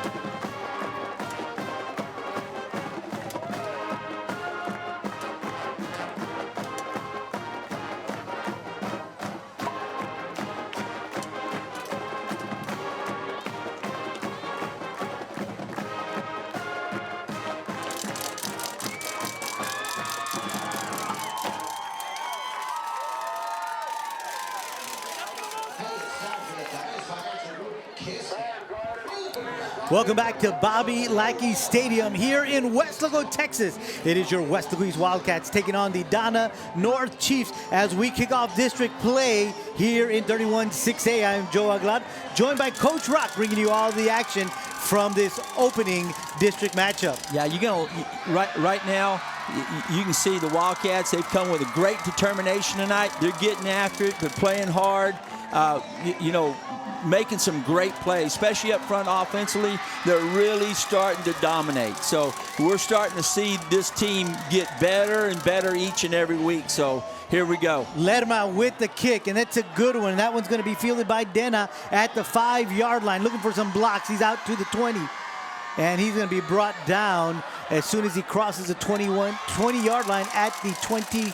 We'll see where they spot it. The 22-yard line, that's where the Chiefs will open up their first series here in the second quarter. Again, tremendous job by our kickoff team getting down, covering, and stopping them. If the ball's kicked out of the end zone, they get it on the 25. So anytime you can get them inside the 25, you've done a great job. So the Wildcats, playing excellent defense, have yet to let North across midfield. So here we go, Donna North with the football at their own 22-yard line. 2 receivers to both sides of the field. They're going to send one in motion. It looked like they were trying to run a jet sweep. However, there was movement on the line, and the flags came out quickly. Yeah, false start again by the offense. It looks like they were going to do a little jet sweep, maybe pull it, the quarterback, keep it, that kind of stuff, what they've been trying to do. Trying to get the defense to over adjust one side and come back with their quarterback. So, they had a little success of that earlier. So I think that's what they were trying to do there. So they're going to move the ball back 5 yards. So it'll be first down again, but this time 1st and 15 from the 17. They're going to send a receiver in motion. They're going to hand the ball off to him, and he's going to look for some running room, but he ain't going to find none. Bruce Trevino is the carrier for the North Chiefs, and nowhere to go. Yeah, Adrian Wattis was right there. He saw it coming all the way. He was number 6, and he was just waiting on it and did a great job of, open field tackle there. Tremendous stop. Great job by number 6, Adrian Wattis. So they're going to give him 1 on that play, and that'll bring up a 2nd down and 14. We've got 8:30 to go here in the opening half. Your Weslaco East Wildcats on top of this one by a score of 21-0. Sostenes is the running back in the backfield with the running back Lagunas. They're going to send a receiver in motion, and it looks like a broken play. However, the whistles are blowing, and that's because the Donna North Chiefs called a timeout. Yeah, they called a timeout right before the ball snap and stuff. But obviously the ball snap, boom, they stopped and ran a timeout. But our defense is they're playing very sound tonight, and like they have been, they're a very disciplined group. They do a tremendous job, obviously, getting these kids prepared, through the week, and they know what to see, and they know what's happening.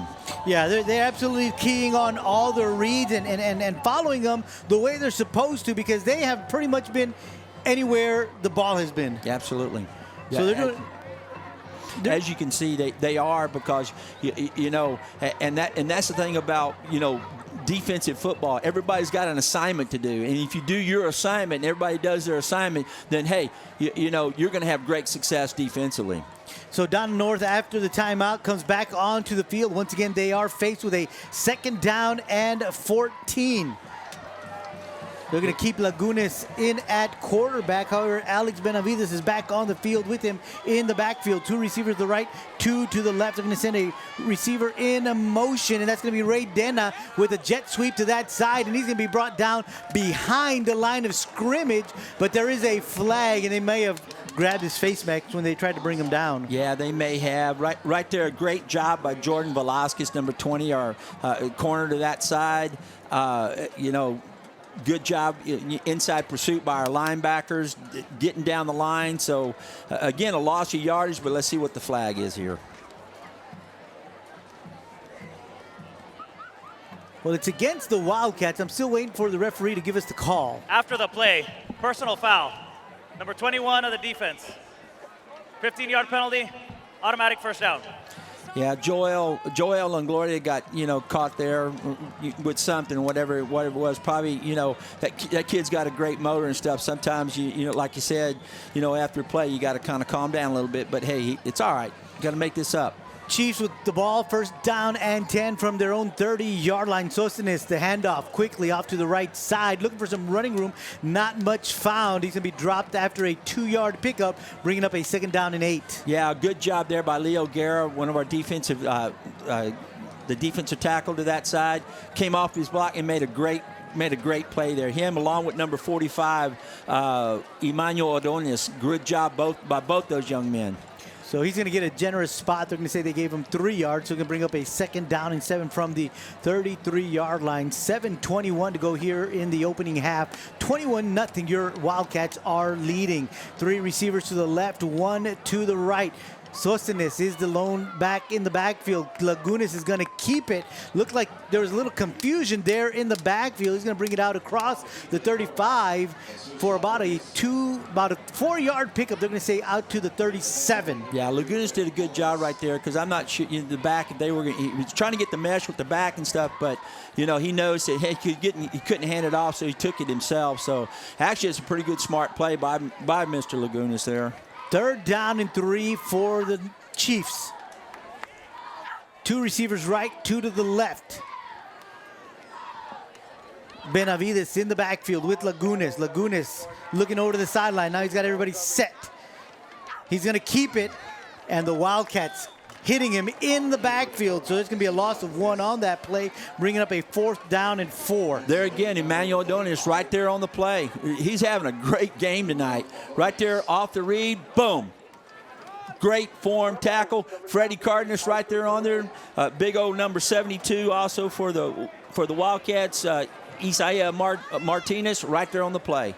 Donna North, 4th and 4. It looks like they are lined up to go for it. Now they're going to shift into a quick punt formation, and Lagunas takes it, and he does get rid of it quickly, and it takes a Wildcat bounce at the 37, and it's going to be dropped at about the 34.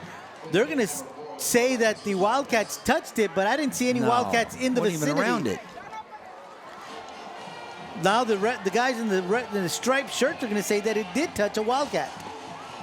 Wow, didn't see it. Well, we'll wait and see what the replay looks like. Yeah. Because we got away from the ball completely is what it looked like, but we'll see. Ramsey was the only one that had lined up back there, but then he came up forward, and then he was actually chasing the ball. Right. See, there's Ramsey right there. Yeah, they're going to say... He touched his foot, the kid that was running away. All right. Yeah, they're going to say the receiver who was running down the field with... the defender who was running down the field with the receiver... Timeout. That it hit Weslaco East. his That foot. is their first timeout. So they are going to say it is a fumble, and it's going to go to the North Chiefs at the 40-yard line. So when things like this happen, what do? I mean, defense, it's a sudden change. You go back out on the field, and you play great defense, and you get a stop, right? That's what we got to do. So that's part of it. I know Coach Burgett's talking to him, but, hey, that's what happens, all right? This is a game. It's a game of football. Anything can happen in this football game. So, hey, right now, keep your mind, get out there, go get a big stop. So Donna North with the football at the Wildcats 40-yard line. But the defense has been playing well tonight. So we'll see what they're able to come up with here. Let's make sure they don't get their heads down. And, of course, this is the best field position that the North Chiefs have had all night long. It is. So, again, this is an opportunity for the defense to go out and hey, be stellar again right now. So the Chiefs with the football at the Wildcat 40-yard line. Benavides in the backfield with Lagunes. Two receivers to both sides of the field. They're going to send a receiver in motion. Lagunes fakes the handoff out to the right, and that pass is incomplete. Almost intercepted there by Hector Muniz. Yeah, great job by Hector out there. His coverage was excellent. Notice how he's trailing the receiver, and he gets between the ball. Does a great job there. All right, and again, it could have been going back this other way, but good job by him.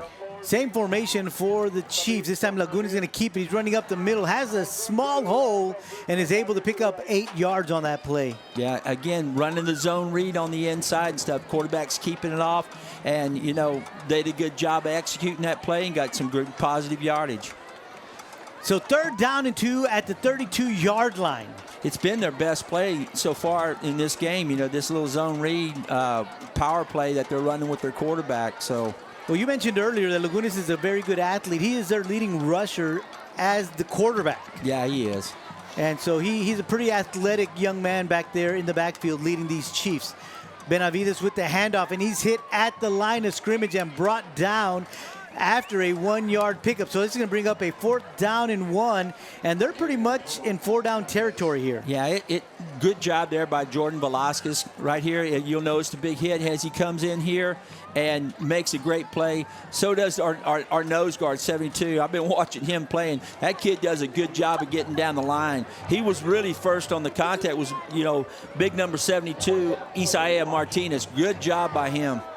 That, again, now it's 4th and about 4th and 1.5. Big play right here by the defense. 3 receivers down to the bottom of your screen. Lagunes going to keep the ball. He's going to get to the 30. He's going to get to the 29. That's enough for a 1st down.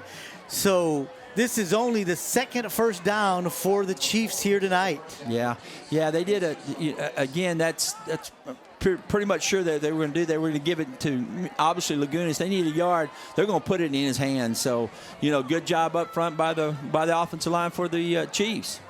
Yeah, Lagunes took his time getting up off the turf. And so now, because the referees did stop the clock, they're going to say that he does have to get off the field for a play. Absolutely. He was signaling the coaches that there's nothing wrong with him, but because he took quite a bit of time getting up off the turf, the referees thought maybe something was wrong with him. Exactly. So you're right. He's got to at least step out for one play. So we'll see what Chiefs do as far as backup quarterback, and that's going to be Aiden Gomez. Aiden Gomez in the backfield. He's got Benavides back there with him. 3 receivers to the left. Sostenes in the backfield. They're going to hand the ball off to Sostenes, and Sostenes is going to pick up about 9 yards to the 20-yard line.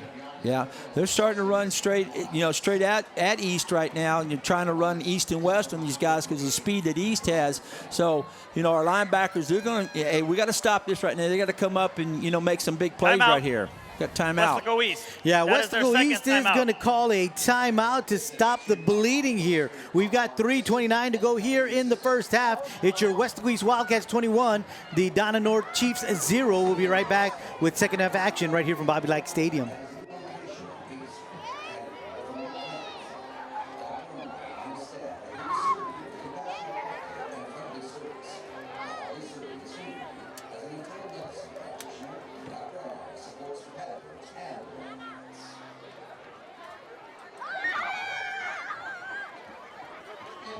stick around after the game because the Wildcat Regiment will be performing their show.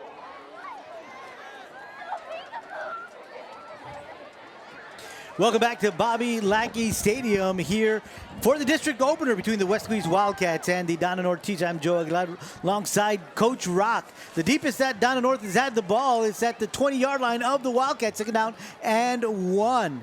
Laguna is back in at quarterback, looking to his left. Now he's going to go to his right. Ball is in the hands of Rigo Rodriguez. A great throw, putting it where only Rodriguez could make the catch, and Donna North is on the board for the first time here tonight. Absolutely, just a great job of, running the fade pattern, and, Lagunas put it right where he could. Only his guy could catch this one. It's right there. Defender just, takes he doesn't get his eyes back quick enough right there, and, hey, Rigo Rodriguez picks up the pass, and touchdown Chiefs. Good job by the Donna North Chiefs. So they're going to send on Christian Flores for the point after, and that is going to be blocked. Yeah, lots of penetration during the middle right there. They did a great, our defensive came through, blocked the kick, and, hey, now it's 21-6. So the Donna North Chiefs able to capitalize on the turnover.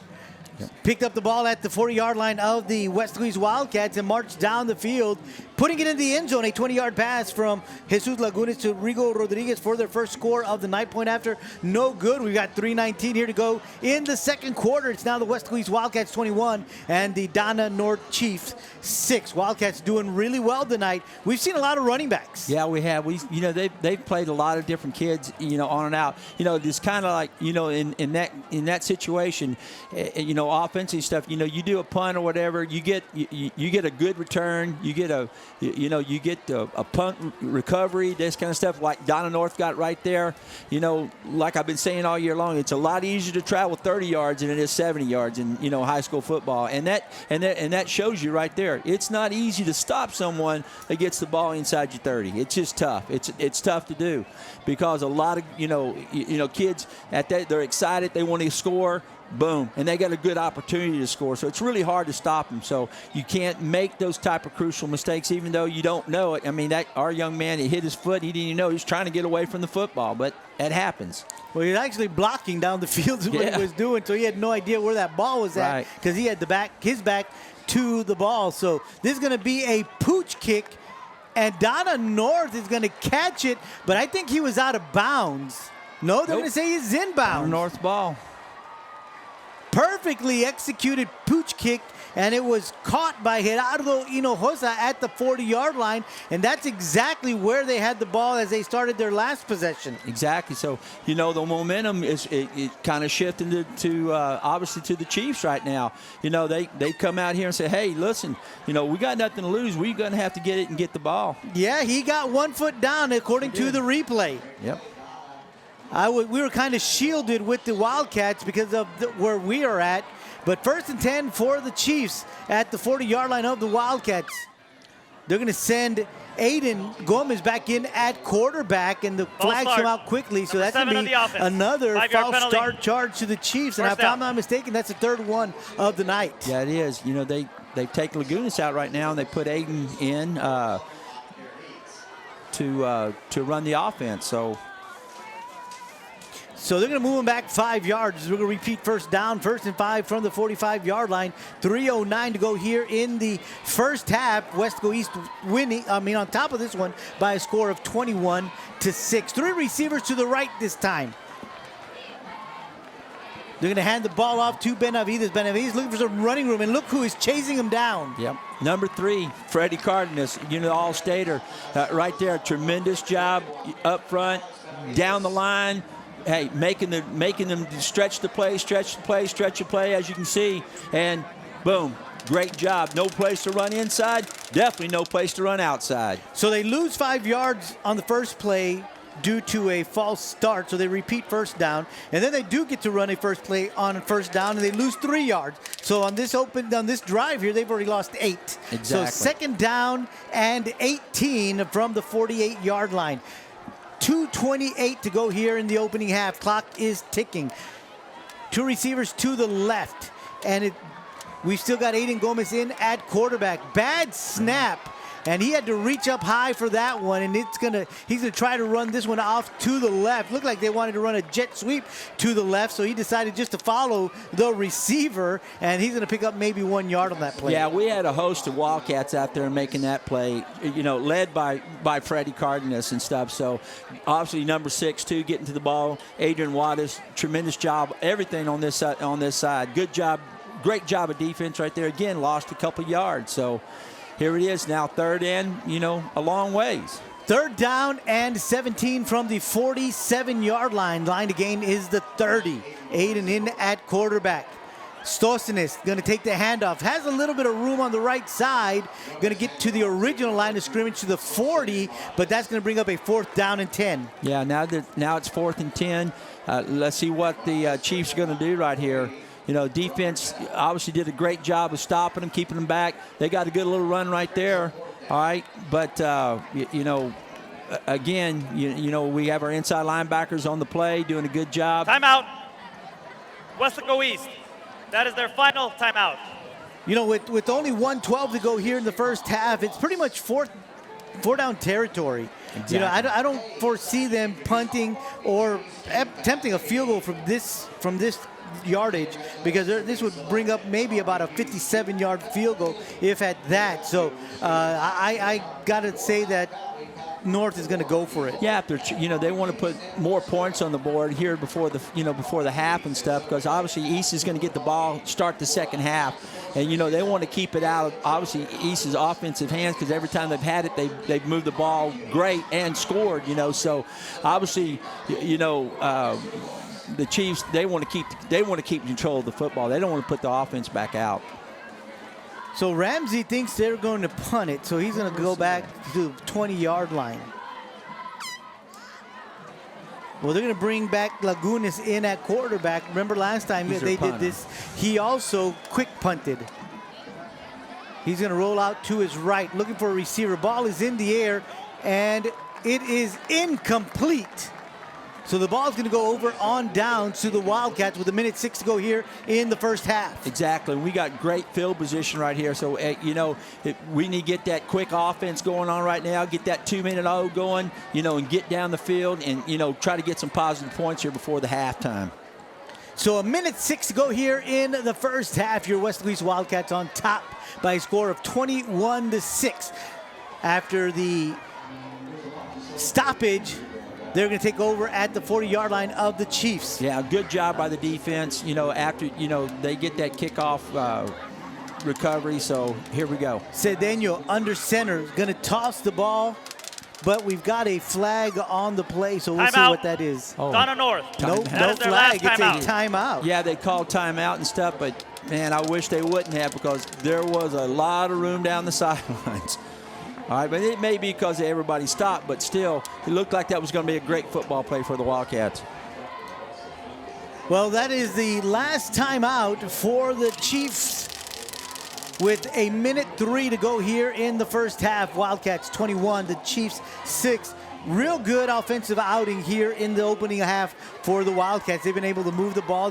We've seen a lot of different running backs tonight. Yeah, they have. They've used a lot, like I said earlier and stuff. Those are things that pay off later on the district, in the district race and stuff. Because those kids, if they get on the field, they can speed kind of stuff that's going on with them, so it only helps them get better. So the more reps each one of these kids get, the better. It's better for them, and it's better for their football team. Well, Weslaco East back on the field, 1st and 10 from their own 40-yard line. Toss to Gio off to the right. He's going to cut up the field, and he's going to be hit hard by a host of Donna North Chiefs, starting off with Armando Sanchez, the outside linebacker. Yeah, they did a good job right there, coming off the block and stopping the toss right there. Same play again. This time Gio has some running room. He's across midfield, has some blocker. He's going to be pushed out at the 42-yard line. Very smart move there by Gio to get out of bounds and stop the clock. Exactly. So they ran the toss again there, but it's real quick. You see, they believe in that football play, as you can tell. Just because, it gets stopped once, it doesn't mean it's going to get stopped the second time. So great job up front, great job of executing the football play. And everything starts up front, especially with big old number 74 on the right side, their right tackle, Orlando Cabrera. Tremendous job of reach and drop. They're going to move the chains. 1st and 10 from the 43-yard lines of the Chief. Carrasco in at fullback. He's going to stay in block. Antonio Cedeno with the ball. A little out of reach from the outstretched hands of Ramsey Vasquez. If that ball is hit in the chest of Ramsey, I think Ramsey takes that one to the house. I believe too. He'll split it right here. As you can see, Ramsey, they're just running a good inside slant right here, and it's just behind him, just slightly a little bit high and a little bit behind him. So that'll bring up a 2nd down and 10 for the Wildcats. Cedeno in at quarterback. He's going to drop back, look out to his right, has a receiver. It is caught on the sideline, and out of bounds is Ramsey Vasquez after another 1st down for the Wildcats, and that's going to stop the clock with 31 seconds. Yeah, good job of, pass protection up front. A good job by Cedeno getting the ball out on a deep out route to Ramsey. Good concentration, great football play. And we're getting very close to field goal range right now as we stand. So, we're getting, moving the ball. Good things are happening.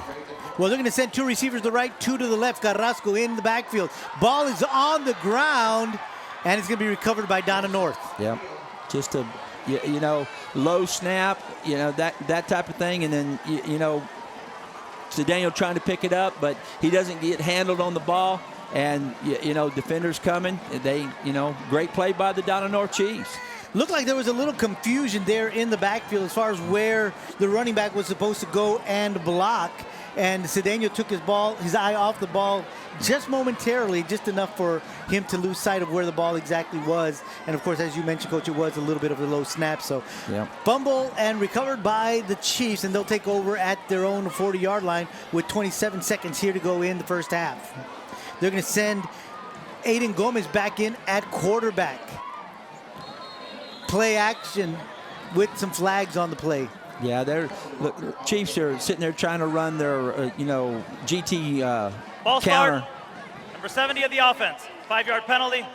1st down. So again, they're going to move the ball back 5 yards on a 1st down, and we've said this a few times. 1st and 15. Oh yeah, there's been a lot of negative yardage. The defense has played really, really tough again tonight. All right, there's been a lot of negative yardage, so, we got to settle down the second half. And quarterback Aiden Gomez is going to keep it on his zone read, and he's going to get across the 30 to about the 32-yard line, and that may be the last play of the half. Yeah, another tremendous job by Robert Vetta coming off the ball here. It makes a great tackle, good solo tackle, and then also number 97 all wrapped in there, Robert Torres. Good, good job by the defense, Robert and Robert Vetta doing a good job of, stopping that football play. Well, the clock has wind down to all 0, so we've played 2 quarters here at Bobby Lackey Stadium, and it is your Weslaco East Wildcats 21, the Donna North Chiefs 6. We'll be back with second half action after your halftime performances. Before David Lozano started practicing law, he was a student at Weslaco ISD. He participated in UIL athletics. He was a regional qualifier. He earned college credits through the dual enrollment program. After high school, he attended the University of Texas before graduating from St. Mary's School of Law. Now he helps people in need as an attorney. WISD is home to some of the most prestigious graduates in the Rio Grande Valley. For David Lozano, Weslaco ISD was the right choice. Introducing our freshmen Duke and Duchess, Monica Olivares and Saul Garcia.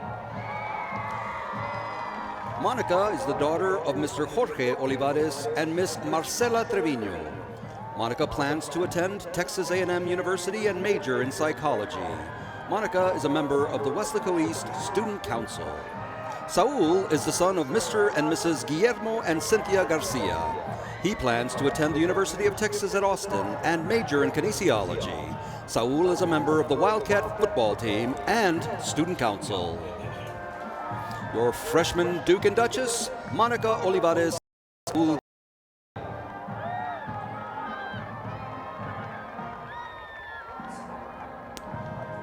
Introducing our sophomore class Duke and Duchess, Giovanna Casares and Giovanni Guerra.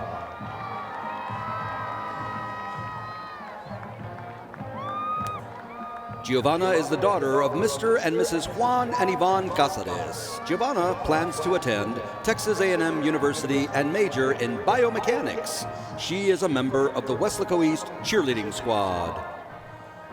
Giovanni Guerra is the son of Mr. Waldo Guerra and Miss Patty Carrion. Giovanni plans to attend the University of Houston and major in architecture. He is a member of the Weslaco East football team.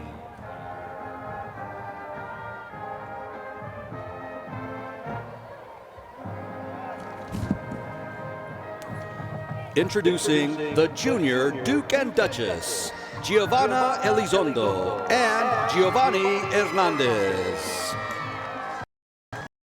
Daughter of Mr. Julio Trevino and Miss Gladys Martinez. Giovanna plans to attend the University of San Antonio and major in criminal justice. She is a member of the Sheepdogs, the Wildcat track team, and the Weslaco East cheerleading squad. Giovanni Hernandez is the son of Miss Francisca Hernandez. He plans to attend the University of Texas at Austin and major in criminal justice. He is a member of the Wildcat football team and the Weslaco East soccer team.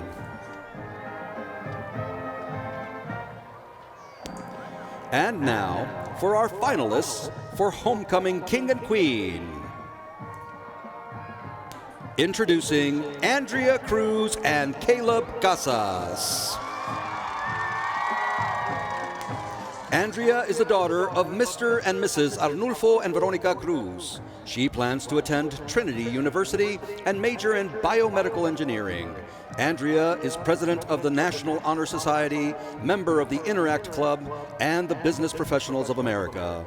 Andrea is also a member of the Wildcat cheerleading squad and the tennis team.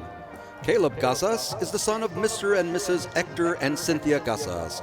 Caleb plans to attend the University of Houston and major in kinesiology. He is a member of the National Honor Society and the Wildcat basketball team. Introducing Lorraine Garcia and Fernando Coronado. Lorraine is the daughter of Mr. and Mrs. Israel and Priscilla Garcia. She plans to attend Texas State University and pursue a career in nursing. Lorraine is a member of the Wildcat varsity golf team, the cheerleading squad, student council, and National Honor Society. Fernando Coronado is the son of Mr. and Mrs. Leopoldo and Guadalupe Coronado. He plans to attend Texas State University and major in physical therapy. He is a member of HOSA, DECA, Sheepdogs, Student Council, and the Leos Club.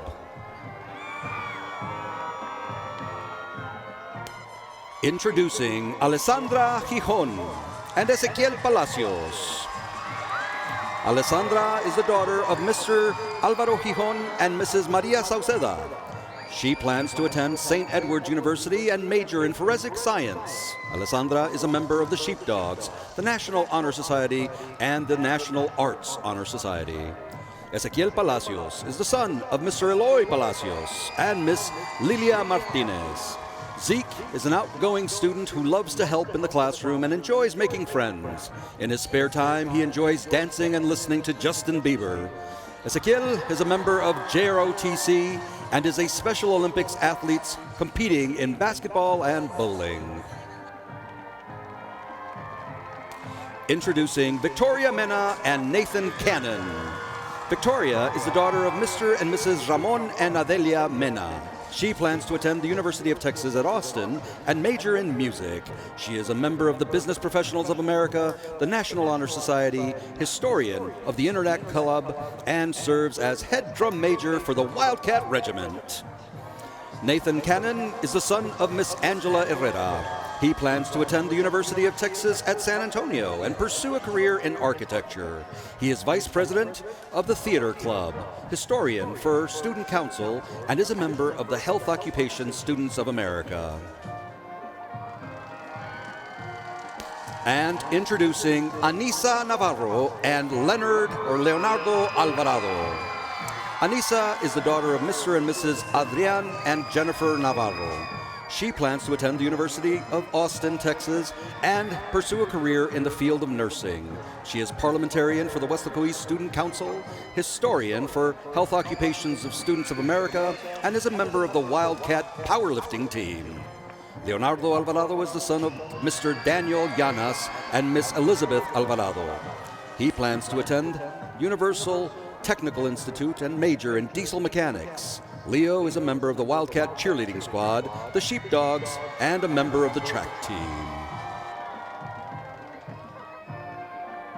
And now, ladies and gentlemen, we would like to welcome Weslaco East High School's previous homecoming queen, Justin Hernandez and Lupita Balboa, back to Bobby Lackey Stadium.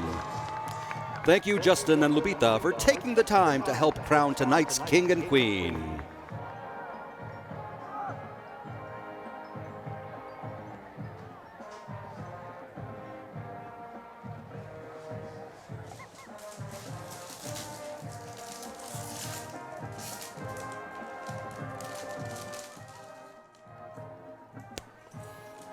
And now, for what you've been waiting, this year's King and Queen. This year's homecoming king is Ezequiel Palacios.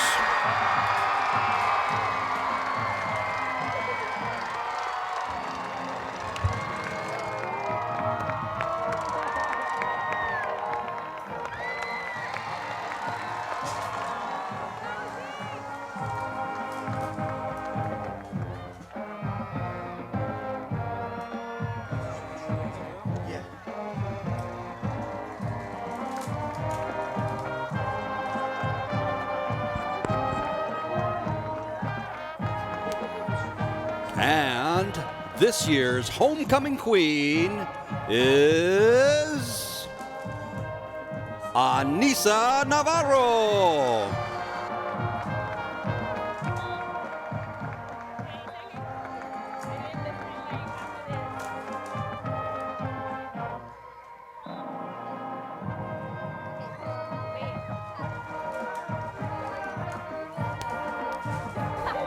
Congratulations, and we would like to thank everybody who took part in this year's homecoming. Once again, on behalf of Dr. Priscilla Canales, Superintendent of Schools, and Dr. David Gamboa, Principal at Weslaco East High School, we would like to congratulate tonight's homecoming court and thank you all for coming out tonight. Remember, East Side, Strong Side, and go Wildcats!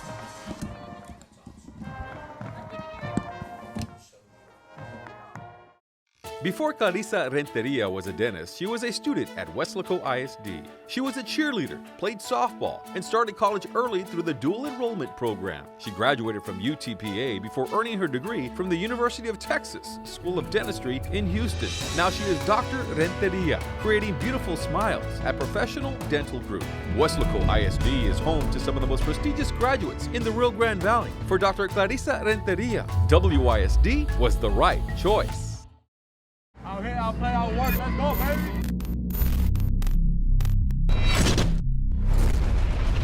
Pass caught by Ramsey Vasquez. I got my fans in the stands, my team on my back, my family in my heart. I put my city on the map. After all this hard work, I'd be telling you a lie if I said it didn't hurt. Up the field, and he's hit hard, and he is denied. There you go, Wildcats. You gonna play Weslaco East? Be ready to play hard.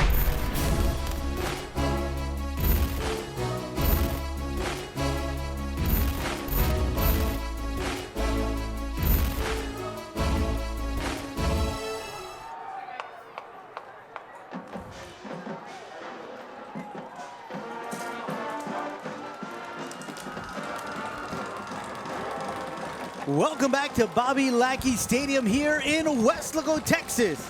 We have played one half of football here in this district opener between the Weslaco East Wildcats and the Donna North Chiefs, and it is your Weslaco East Wildcats 21, the Chiefs 6. What a great opening half of football. I am Joe Aguilar, joined by Coach Rock, bringing you all of the action. Great first half by the Weslaco East Wildcats. It was a great half. You know, obviously, kind of going into the second quarter and stuff like that, we had a chance to score down here, had a little turnover, that kind of stuff. We got to turn that around here in the second half, start the second half, we're going to receive the ball. Let's eliminate some of the little mistakes that we made, and let's be a little bit more consistent this half, and, kind of take over this game and dominate it and get down and score some touchdowns and get as many kids on the field as we can tonight and play. Well, Coach, you just alluded to what I think was a lot of the confusion on the field because of so many kids getting the opportunity to play, and they're on the field for the very first time. So a lot of things running through your mind, and of course you're excited. And so we did have a couple of miscues happen in the latter part of the first half, but nonetheless, Weslaco East still looking very good here as they played the first half of district play. Yeah, they are. Anytime you're up 21-6, in the halftime. So here we go. Let's start here, and let's get a big return right here. Well, they're gonna send on Christian Flores to kick. Ramsey Vasquez is deep for the Wildcats. We are getting ready to start second half action, and we are now officially underway. And it's another pooch kick, this time to the other side. And a great job there by the Wildcats to just hang on to that and take a knee. Tonight's starting lineup is brought to you by Copyright, Weslaco's digital print, photography, and design shop. Antonio Cedeño, senior. Daniel Posadas, senior. Nico Mendoza, junior. Gio Guerra, sophomore. Jacob Carrasco, junior. Brian Trevino, senior. Orlando Cabrera, senior. Alexis Hill, senior. Pedro Posadas, sophomore. Stevie Munoz, junior. Roberto Torres, senior. Copyright, copies done right. Timeout. Well, we've got Weslaco first and 10 for the Weslaco East Wildcats at their own 41-yard line after the Chiefs attempted another pooch kick. The first time they did it in the first half, they were very successful at it. This time, the Weslaco East Wildcats were ready for that. So they line up first and 10 from their own 41-yard line, and Coach Burgett calls a quick timeout. Yeah, that's the thing right now. You're going to run another pooch kick. You want to see, hey, are you ready? You caught him off guard the first time, but the second time, obviously, coaches got on him, got it well coached, that kind of stuff. And that only helps the offensive stuff because now you get to start, now you're, on the 41-yard line going the other way. Again, you got great field position to start off the second half. What else can you ask for? But a good job by our kickoff return team. So the Wildcats will begin their first series of the second half at their own 41-yard line. Looks like they're going to send Ramsey Vasquez in at quarterback. He's got an empty backfield. 3 receivers to the top of the field. They're going to send Gio in motion. They're going to fake the jet sweep to him. Ramsey with the run right up the middle. He's going to get across the 45 to about the 48. However, we do have a flag on the play. And from initial indications, looks like it's going to go up against the Chiefs. Yeah, it sure does. Maybe they were offsides. Maybe it was let's see what happens right here. It could have even been a face mask. I saw Ramsey's head kind of string back a little bit. Let's see what happens. They did a good job, faking the jet sweep and coming off and and running the quarterback. Offsides, 33 of the defense. That penalty is declined. Second out. Yeah, picked up about 7 on the play. So obviously, it's better to take second and 3 than it is, first and 5. First and 5. So again, Ramsey still in at quarterback, same offensive formation. This time he's going to keep it as a quarterback keeper, and he's across the midfield, 40, 35, 30. He's got one man to beat. He's at the 10, he's at the 5. Touchdown, Ramsey. Awesome play. There it is. You get your athletes the ball. A lot of great things can happen. Right there, he takes the Drake snap, gets outside, bounces outside, and gets some great yardage for a touchdown. Awesome job, totally by the offense right there. So that tells you, they go in there in the second half, made some adjustments, come out fired up, ready to play Wildcat football, baby. Here we go. 59 yards on that drive on 2 plays, 2 carries by Ramsey.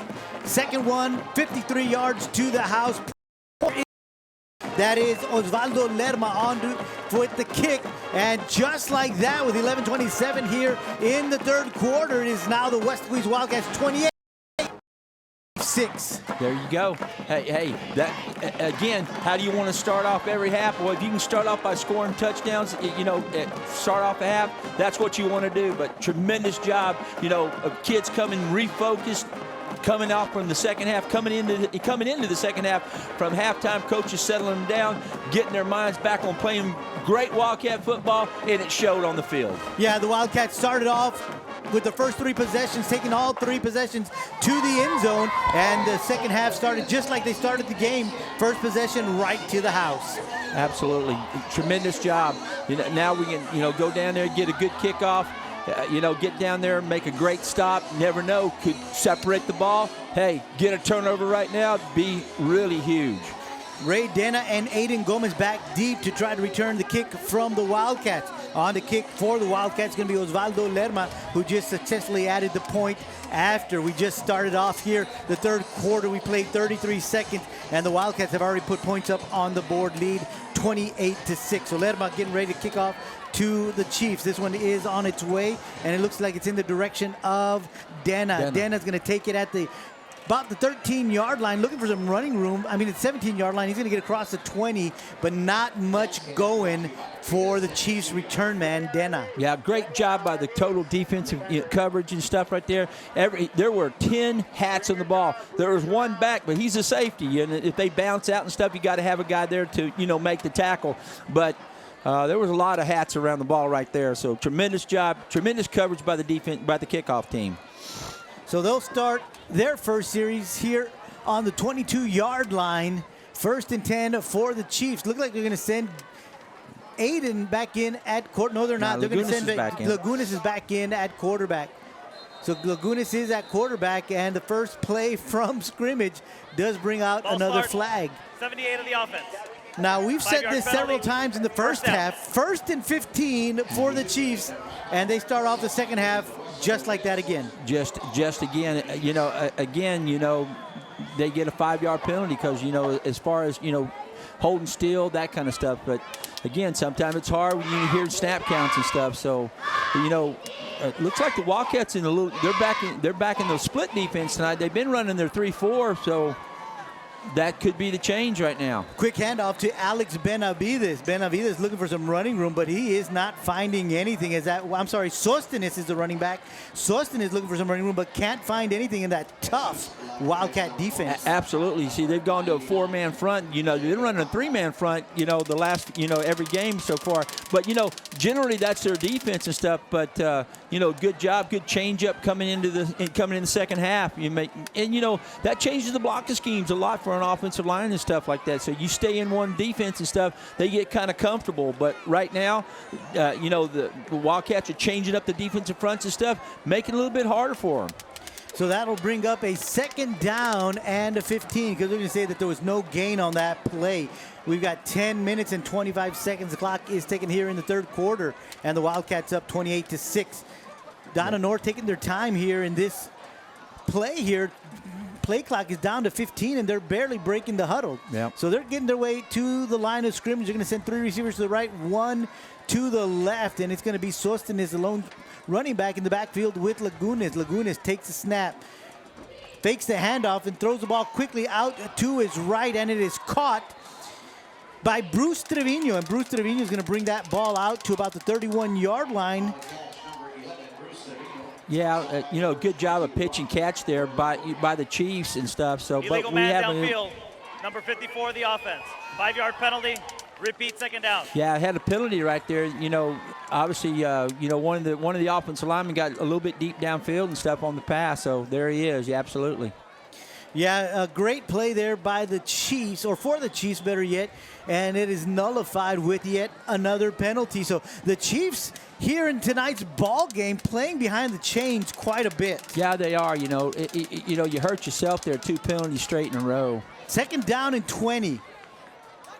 Lagunas is hit hard in the backfield and brought down. Yep. Another sack there for Joel Longoria. Longoria doing a great job of just getting by his blocker and adding the second sack of the season onto his stat sheet. Absolutely. You know, he does a good job of, you know, getting a good outside rush and keeping the quarterback inside the pocket and then collapsing on him and making the great tackle, you know, for the sack. You know, it is homecoming, and we have yet to give congratulations to the homecoming king and queen. Oh, yeah. Ezekiel Palacios is the homecoming king, and Alyssa Navarro is the homecoming queen. So congratulations to those two for their victories tonight, and another big stop for the Wildcats. Yeah, exactly. But, you know, again, like you said, to the king and home, you know, homecoming king and queen, you know, that's such a great thing for those kids, and you know, that's excited. That's all that school spirit and stuff. So that's a great thing about high school football. You know, and high school athletics and high school sports and just being the high school itself. You know, tremendous. Awesome for them. Ramsey back deep. He is at midfield, going to attempt to return this one. Punt is on his way, and he's going to field it at the 49. Breaks a tackle. He's at the 40, 35, 30. Has a blocker in front of him. And he's going to get across the 25 to the 21-yard line. Great job there by Ramsey on that return. It sure was. Great concentration. He fielded the kick really well, slipped the tackle, and got up the sidelines and made some really big yardage. Now, again, starting in great field position for the Wildcats. Notice a good stiff arm there, got down the line. You know, protecting the football, as you can see, putting both hands on the ball and stuff. Great job by Ramsey. So 1st and 10 from the 22-yard line of the Chiefs. 8 minutes to go here in the third quarter. I formation for the Wildcats. Cedeno under center. Play action, going to drop back, looking to his right. He's got a receiver, and it is caught there on the right sideline by Edward Villalobos. Great job there by Cedeno, and a great grab by Villalobos. Great first down play action pass right there. Came off there. Good job by Cedeno. Hits him right here on a good little out route. And, you know, Villalobos does a good job bringing it in, concentrating, you know, and moving the sticks. Actually picked up about 7-8 yards. Yeah, good down job to the 15-yard line. Second down and 3, I formation. And Cedeno is going to hand the ball off to Cardoza, and Cardoza, the fullback, quickly through the line and just weaving his way inside the 10 to the 6-yard line, where it's going to bring up 1st and goal for the Wildcats. Let me tell you, Donna North had some great penetration on there, really quick.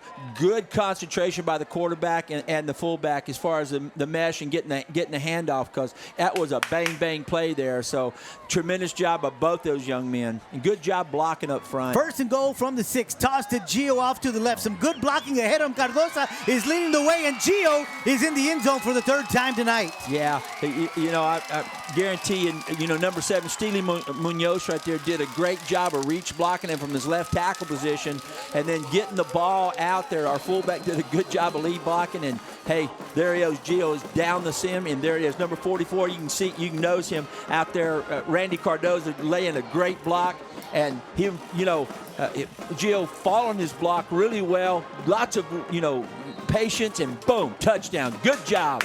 Good job executing offensively. Here we go. 2 touchdowns all here right in the third quarter, and that's what you want now to continue to go on and keep playing hard. Good job, Wildcats. Lerma with the point after to extend the lead, 35-6 for the Wildcats. We've got 7:24 to go here in the third quarter. It is the Weslaco East Wildcats 35, the Donna North Chiefs 6. We'll be right back right here from Bobby Lackey Stadium.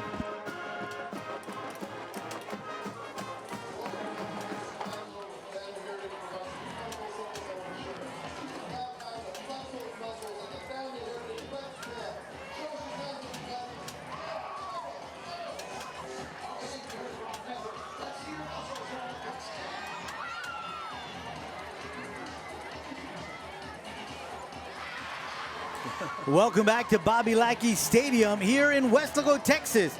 The Weslaco East Wildcats, your Weslaco East Wildcats, leading this one by a score of 35-6. What a great start of the third quarter here for your Wildcats. It really is. You can see it here in the stands. They're showing their muscles. Well, right now, the Weslaco East Wildcats, they're kind of flexing their muscles right now. They are. Lerma on the kick for the Wildcats. Back deep for the Chiefs is going to be Gomez and Dena. Lerma, kick it. It's away. in the direction of Gomez. Gomez going to field this one at the 7, looking for some blockers. He's got a little opening. He's going to break it off to the 15. Ball is loose on the ground, and we'll see who recovers it. They're going to say Donna North fell on that football at the 27-yard line. Boy, it was really close. You know, they did a good job of hitting and stripping the ball from him. You know, it was laying on the ground for quite a long time. And I guess it could be anybody's ball, but it looks like Donna North came up with it. Yeah, he found a little seam right there, hits his own guy, and then a great tackle there. But it looks like Edward Villalobos. I'm not for certain. I can't pick up his number. Yeah, I believe that's who it was. Just a good tackle, stripped the ball. Like I said, you know, wasn't a big hit, but he just got his hand in there, stripped the ball. All right, but real close to another, you know, turnover. But so here come the Chiefs. We've got Gomez in at quarterback. And we've got another whistle. Timeout. Okay, well, the whistle is for a timeout taken by the Chiefs. So we're going to take a quick timeout as well. You're enjoying Weslaco East football right here on your home for Wildcat football, K-West. He is a junior and the son of Melinda Rodriguez. He is the squad's most versatile player, contributing at all multiple positions. Ramsey is off to a great start this season, rushing for 164 total yards and 2 touchdowns. And last week had an interception that set up the Wildcats. 2 miles to evade Kansas City University. Congratulations to Ramsey Vasquez and David Judge on Alabama's first sponsoring the Athlete of the Week. Weslaco Stadium. We've got 7-11 to go here in the third quarter, and it is your Weslaco East Wildcats 35, the Donna North Chiefs 6. First and 10 for the Chiefs after receiving the kickoff from the East Wildcats. Quarterback's going to keep it, looking for some running room, and he's going to get to the line of scrimmage, but the Weslaco East defense just corrals him. Gomez in at quarterback. About defensive football is where are you where the whistle blows. If you're around the football, you're making plays. And I tell you what, that whole defense was around the football making plays. Imanol Ordonez was the first one to the football. So here we go, 2nd down and 10. Gomez still in at quarterback. Looks over the defense, got 2 receivers to his right. He's got Sostenes, going to hand the ball off to Sostenes. Sostenes cutting up the field. He's going to get to the 35-yard line. A good pickup of 6 yards, going to bring up a 3rd down and 3 for the Chiefs. Yeah, they did a really good job right there. You know, running the jet sweep here, or actually the hand sweep to number 2, and you know, good job, you know, as far as up front, got a good little hole, got through for about 5 or 6 yards. Brings up 3rd and manageable for the Chiefs. So the Chiefs with 3rd down and 3, receivers to the right and the left, a pair on each side of the screen. However, there is movement on the field and flags are thrown as well. So we're going to hear from the referee, and this one looks like it's going to take the Chiefs back 5 yards again. Ball start, 78 of the offense. 5-yard penalty, still 3rd down. That's the poor thing about, you know, being an offensive lineman up front. The only time your numbers get told, you either holding somebody or offside. So, again, you know, great break for the Wildcats. You know, they had 3rd and short. Now it's 3rd and long. So that's the position you defensively you want to be in. All right, now peel your ears back because you know they're going to have to try to throw the football right here or something like that. So, you know, good advantage defense. Sostenes in the backfield. Dana's going to keep it, and he's going to get hit hard as soon as he crosses the 30-yard line, and they're going to negate an opportunity for a 1st down to the Chiefs. So they're going to send out their punting unit. Yeah, just a great job there cleaning it up by Freddie Cardenas. He read it all the way. He saw the quarterback kept it. He filled the hole, and, you know, there you go. And the rest is history. When that kid catches you or he puts your hands on you, you're going down. So tremendous job by Freddie. Alejandro Flores on the punt for the Chief. Ramsey Vasquez back deep at the 33-yard line. Going to try to attempt to return this one. It's a good punt. Hits at the 25. Takes a Chiefs bounce. Goes out of bounds at about the 22-yard line. And that's where the Wildcats will begin their next offensive series. They've already put up 2 touchdowns here in the third quarter. Let's see if they can make it 3. Yeah, that'd be real nice. You know, obviously they got a little bit longer to travel right now, but here's where you got to concentrate a little bit more, you know, that kind of stuff, because you got to almost play perfect, you know, football from this point on to score, or unless you break a big one. You know, obviously a big play would be nice right now. Maybe a big toss play or whatever Please it is. reset the play clock.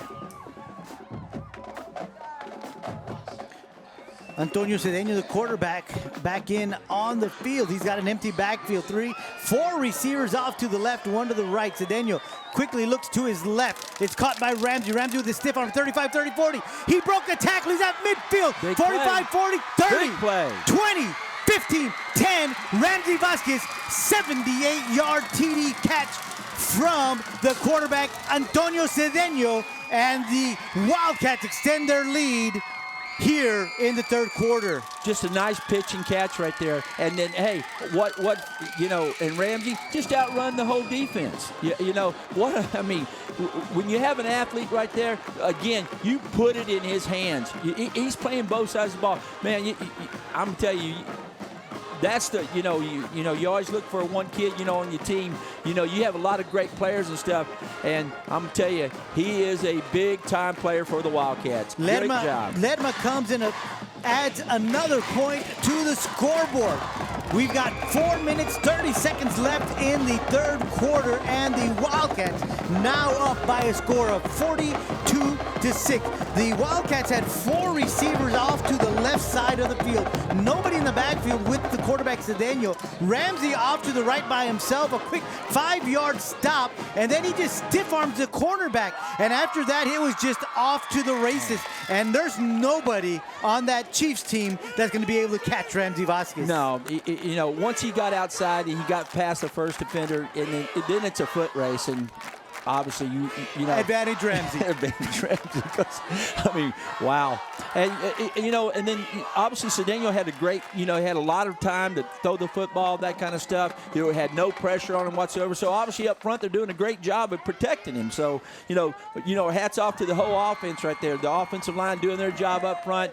Obviously Cedeno getting the ball out to Ramsey, and Ramsey doing the rest of it. So tremendous football play. Yeah, one of the things you hear a lot of is you got to win the game in the trenches, and that's exactly what you're alluding to right now, Coach, is that front line winning the battle in the trench. Absolutely. Giving Cedeno the time that he needs, giving him the lane that he needs to be able to throw that pass accurately. So Lerma on the kick, and it's going to be in the direction of Dena. Dena's going to take it at the 11-yard line, looking for some running room, running around in circles there, and he's going to be brought down at the 14, maybe the 15. Yeah, another great coverage right there.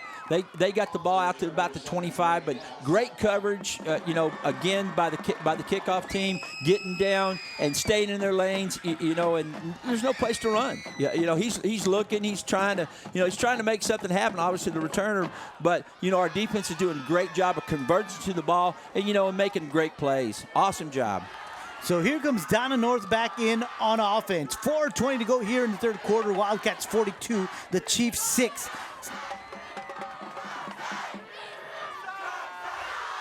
Gomez back in at quarterback. Hand the ball off to Sostenes. Sostenes is going to get to the 16. A 1-yard pickup there for Sostenes. Yeah, another really big hit there by Isaiah Martinez. Coming off the block, and making a great play. You know, Donna North's trying to run the, GT counter right there. And, 72, he's having a big game tonight. You know, I've been watching him this whole time and stuff. That kid's a big old kid. He does a good job of shedding blocks and getting to the ball. And guess who was at the bottom of that pile? Jacob Banda. Awesome. So here we go, 2nd down and 9. The quarterback, Gomez, is going to keep it, and he's going to run into a wall. Yeah, there was absolutely no place for him to go. Up front, tremendous, like you say, Jacob Banda squeezed it down right there. Linebackers field, tremendous job. There is a flag on the play.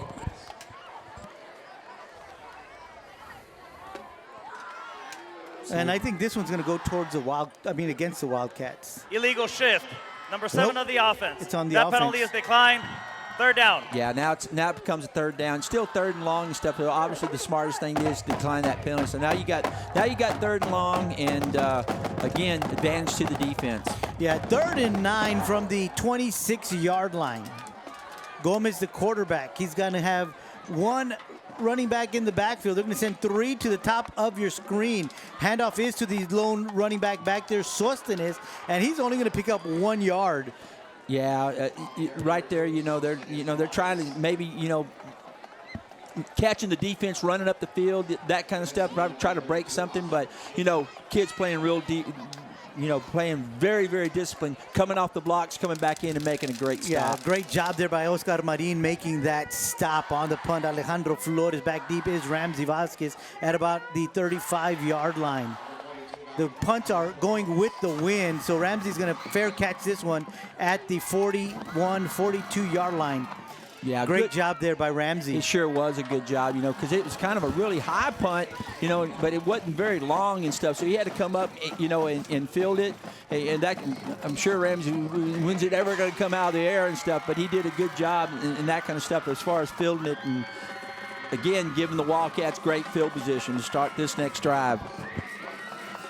So East will begin this next offensive series from the 43-yard line with 2:45 to go here in the third quarter, and they lead 42-6. Empty backfield for the quarterback. 4 receivers to the top of your screen, 1 to the bottom. We've got a flag down. Ball start. Number 76 of the offense. 5-yard penalty. Still first down. Yeah, there we go. Obviously, Coach Brigette, working on his, like his no-back offense and this kind of stuff, working on his passing game and stuff, but it looks like he just put his fullback and his tailback back in. Yeah, it looks like he's sending back onto the field Cardosa, and I can't see who is in that tailback right now. It's going to be Gio. Gio's going to be the only back in the backfield. Cedeno is the quarterback. They're going to hand the ball off to Gio off to the left side. He cuts it up. He's got some running room. He's at 45, 50. He's at the 45 of the Chiefs before he's finally brought down. Good, tough running there by Gio. Absolutely. Did a good job. Made up the 5 yards. Got another 10 or 12. And then you go move the chains. Good job up front. Great, great play. Good hard running by Gio. Yeah, really impressed with that young man. He's played hard all year long, but he's just a sophomore. So, a lot of great years left for him. Cedeno under center is going to hand the ball off to Andy Delgado. Andy's going to take this one to the house. Andy's second touchdown of the night, a 45-yard touchdown for Andy Delgado. Yeah, that's just hitting the hole as hard as you can and stuff, and see what happens. They just ran a simple blast play off to the right, and he hits the hole, and hey, it's clear sailing for him all the way to the end zone. Just a tremendous job. Obviously, it starts up front. Great blocks. Good job. Touchdown, Wildcats. Here we go. Lerma on for the point after. 48-6 is your score, pending the point after. 2 to go in the third quarter. Good kick there, and it splits the upright. So Lerma's PAT is good. And with that extra point, the score is now your East Wildcats 49, the Chiefs 6.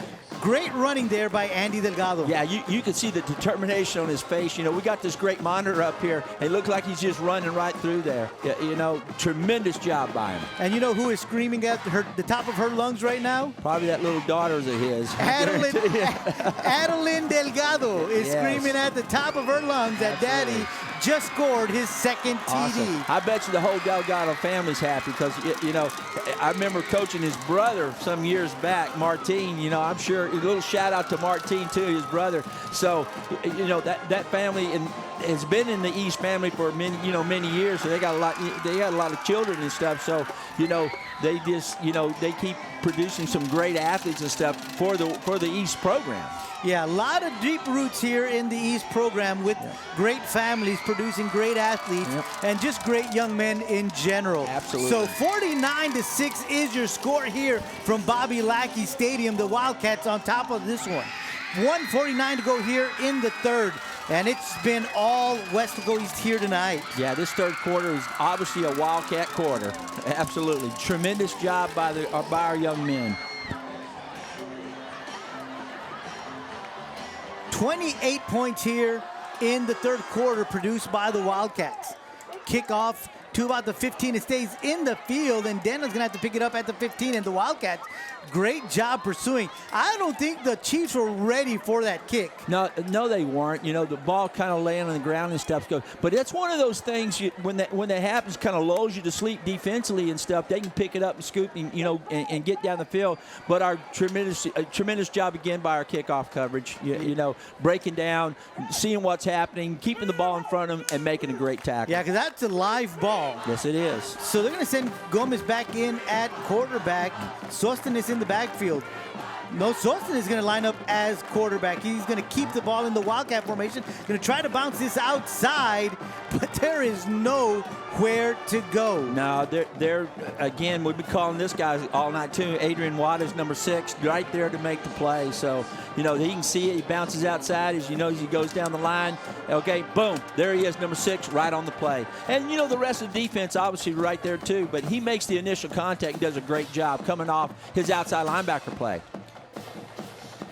I'm sure that makes Coach Perriman extremely happy. Okay, Chiefs not really sure who's in that quarterback. They're going to send Gomez back there to play quarterback. Quarterback is going to hand the ball off to Benavides, and Benavides is going to take the ball right up the middle for about 5 yards to about the 27-yard line. The Chiefs on the last 2 plays kind of not quite sure what position they're playing. Exactly. You know, they're just, they're exchanging quarterbacks and backs and stuff like that. So, kids doing a lot of that kind of stuff. Right there, they squeezed through, had a really good football play. Chiefs with the football at the 27-yard line, and the flags are going to come out quickly. Exactly. So that stops again before it starts. Ball start. Number 15 of the offense. 5-yard penalty. Still third down. And, we've said this a lot, 1st and 15. Now, here in the third quarter, they had a 3rd and 2.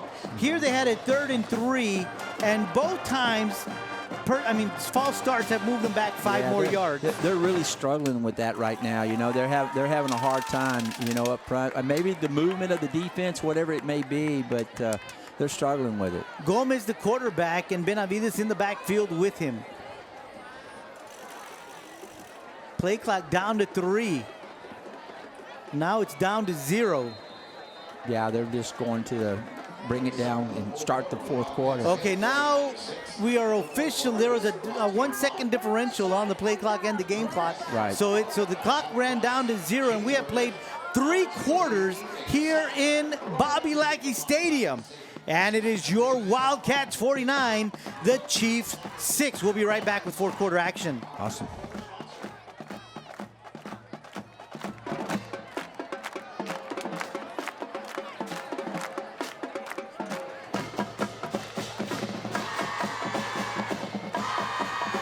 Welcome back to Bobby Lackey Stadium. 3rd down and 8 for the Donna North Chiefs. Ball at their own 22-yard line. We are about to begin a fourth quarter play. Your Weslaco East Wildcats up by a score of 49-6. I am Joe Aguilar, joined by Coach Rock, bringing you all of the action from this ball game. A quick pass from Gomez to Bruce Trevino. Bruce Trevino having a hard time grabbing that one. It bounced off his chest. Then he brought it back in. It's a complete pass, a pickup of about 3 yards. Going to bring up a 4th down and 5 for the Chiefs. Yeah, just a big hit there by Robert Betta. He's playing outside linebacker. He sees the pass out there. He's down the line, and he's right on the receiver before he can get a yard. Tremendous job by Robert Betta on that play. 4th and 5. The Chiefs looks like they're going to go for it. They got Gomez in at quarterback. Now they're going to shift him back, and looks like Dimas is going to move back to Hector Muñiz is going to go back to return this. A short punt takes a Chiefs bounce into the Wildcat side of the field down to the 34-yard line, and that's where they're going to down it, and that's where the Wildcats will begin their first offensive series of the fourth quarter. 11:05 here to go in the ball game, and it's your Wildcats 49 and the Chiefs 6. Wildcats looking really good here in the third quarter. They really did. They had a tremendous third quarter. Now, in the fourth quarter, this is where you want to finish football games and stuff. So, play smart. And especially in a game like this, you want to get some kids in there, that kind of stuff, to get some playing time. And I'm sure that's what the coaches are going to do. But you want to play smart. You still want to play hard, and the kid's going to keep playing hard. And that's how it is. Because any kid that gets on the field, they want to play hard. So, that's what's happening right now. So here it is. Hey, control the football. Let's take some time off this clock. Yeah, 4 TDs for the Wildcats in the third quarter. 28 unanswered points there in the third quarter for the Wildcats. They lead 49-6 as they begin their first offensive series here in the fourth quarter. For Weslaco East, number 82 is switching jerseys to number 55. Pablo Ibanez will now wear jersey number 55, is what the gentlemen in the striped shirts are letting us know. So Cedeno, the quarterback, is going to hand the ball off quickly to Russell Garza, who's going to run right behind the left tackle, going to pick up about 3 yards on that play, bringing up a 2nd down and 7. Yeah, a little, a little zone play right there, inside zone play. Pick up about 2 yards. All right, but not too bad. Again, another name, another running back, coming in and playing tonight. So, a lot of kids getting a lot of action. It shows the depth of this football team. They got a lot of kids that are playing. Cedeno under center. Going to hand the ball off quickly. Off to the right side, and there is a flag on the play. Yeah, it's right over here. I saw something late over here. We got one of our Wildcats slipping over there. Probably our right tackle.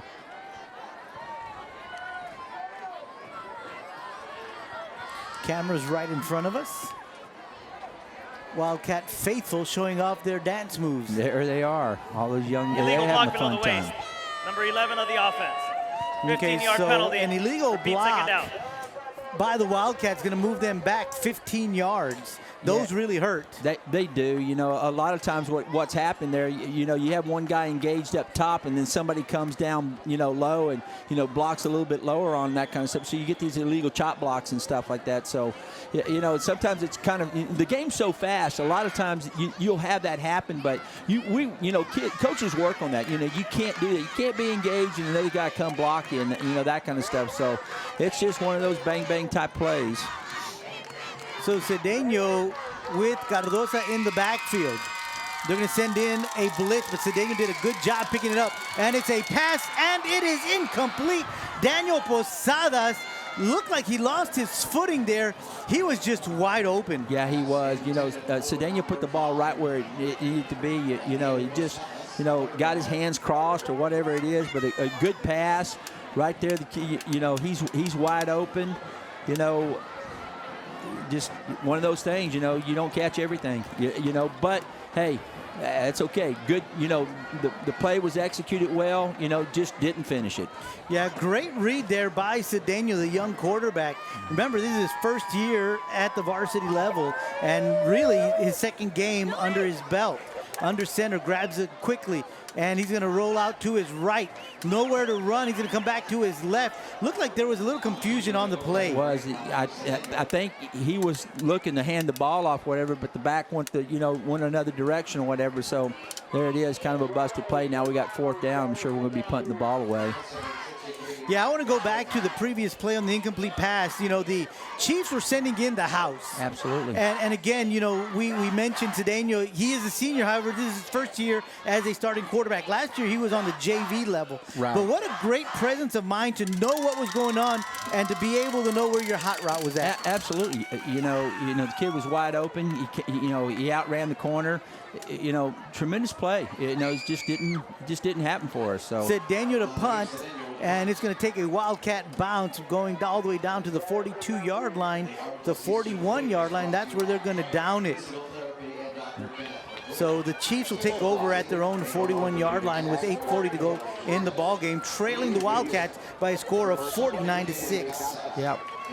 Again, now we go out and play a great, play great defense, get a good stop right here, get the ball. Again, I'm sure defensively and stuff that, they're going to start putting some, kids in there and give them some playing time. They're all Wildcats, so they all need to work. They all need to get a little bit better at what they're doing. So this is a great opportunity. Super job by the defense right there.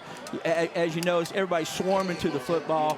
Great job again by number 48. I've been calling him all night. Robert Vetta. He's had a big, tremendous game tonight.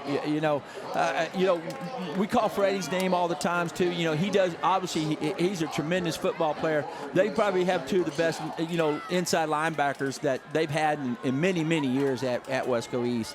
And these two are really special. Yeah, this defense has been outstanding this season so far.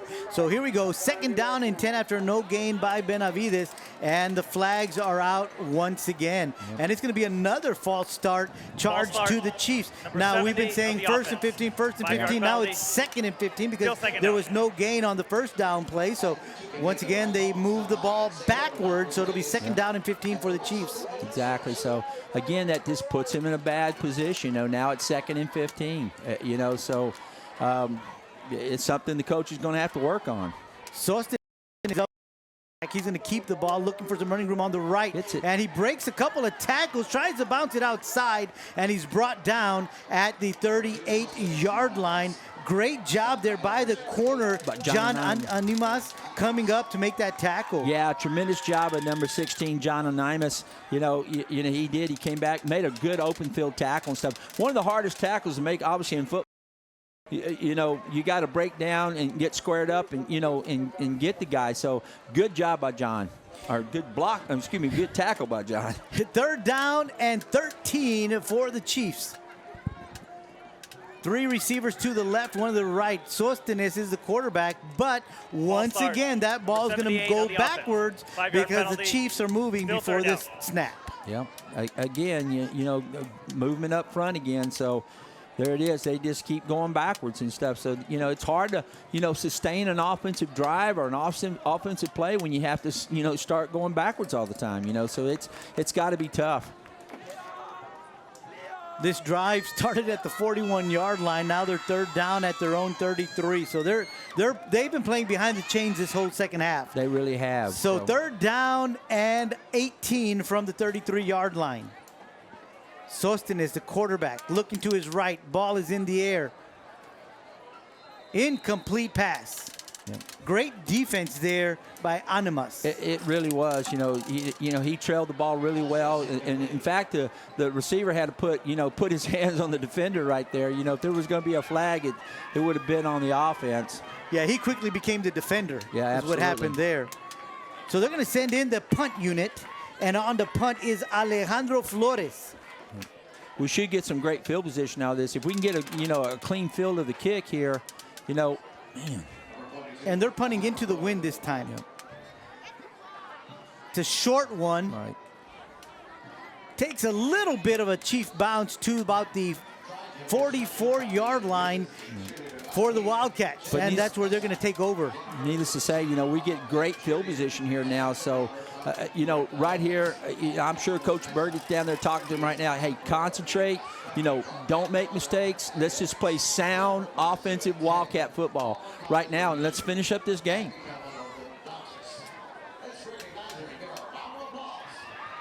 So the Wildcats 1st and 10 from their own 44-yard line. Power I formation. Cedeno under center. He's going to hand it off to the fullback. A lot of running room. He's going to take off across midfield, sticking out a stiff arm, and all the way down to the 37-yard line is Felix Vargas, the younger brother of J.C. Vargas. Wow. Yeah, you remember how good he was. All right, number 1. Yeah, he was a heck of a football player. So this is a young man right here. You can tell, he hasn't been in many games this year. After the play. But, boy, he ran foul, extremely hard. Number 25 of the defense. 15-yard penalty, 1st down. So a big pickup there by Vargas all the way down to the 37-yard line, and then they're going to tack on 15 for a personal foul.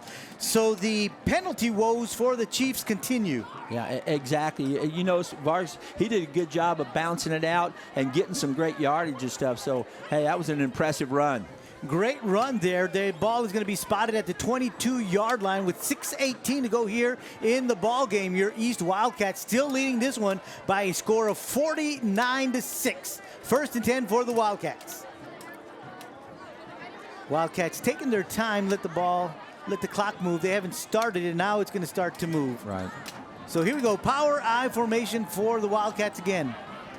And this time there's going to be a penalty charge to the Wildcats. They're going to change quarterbacks. Edward Villalobos is now going to be in at quarterback for your Wildcats. Yeah. Again, giving him some time, under center, getting some snaps and that kind of stuff. So as you see, but the East has been doing this throughout the whole game. They've been, playing a lot of kids. I mean, from the first quarter. So, my hat's off to him, doing a great job tonight. So again, movement on that line. So they're going to move the ball 5 more yards. Number 76 of the so offense. the big pickup by Felix Vargas, and then the 15-yard penalty that was tacked onto that now is kind of becoming erased as the ball has now been moved back 10 yards against the Wildcats, all the way back to the 32-yard line. So it's going to be first down and 20 with 5:50 to go here in the ball game. Yeah, and unfortunately, it may still be first down, but now it's first and 20. So, exactly. Same formation for the Wildcats. Good, tough running there by the fullback inside the 30 to the 25-yard line. Yeah, picked up about 7 of what what they gave away just a while ago. So again, good hard running up front, great blocking up front. Still moving the ball. Looks like number 42 coming back in the game. Felix Vargas, who just had that big long run. So power I right. Going to hand it off to the tailback, and he's going to bring it down to about the 20-yard line.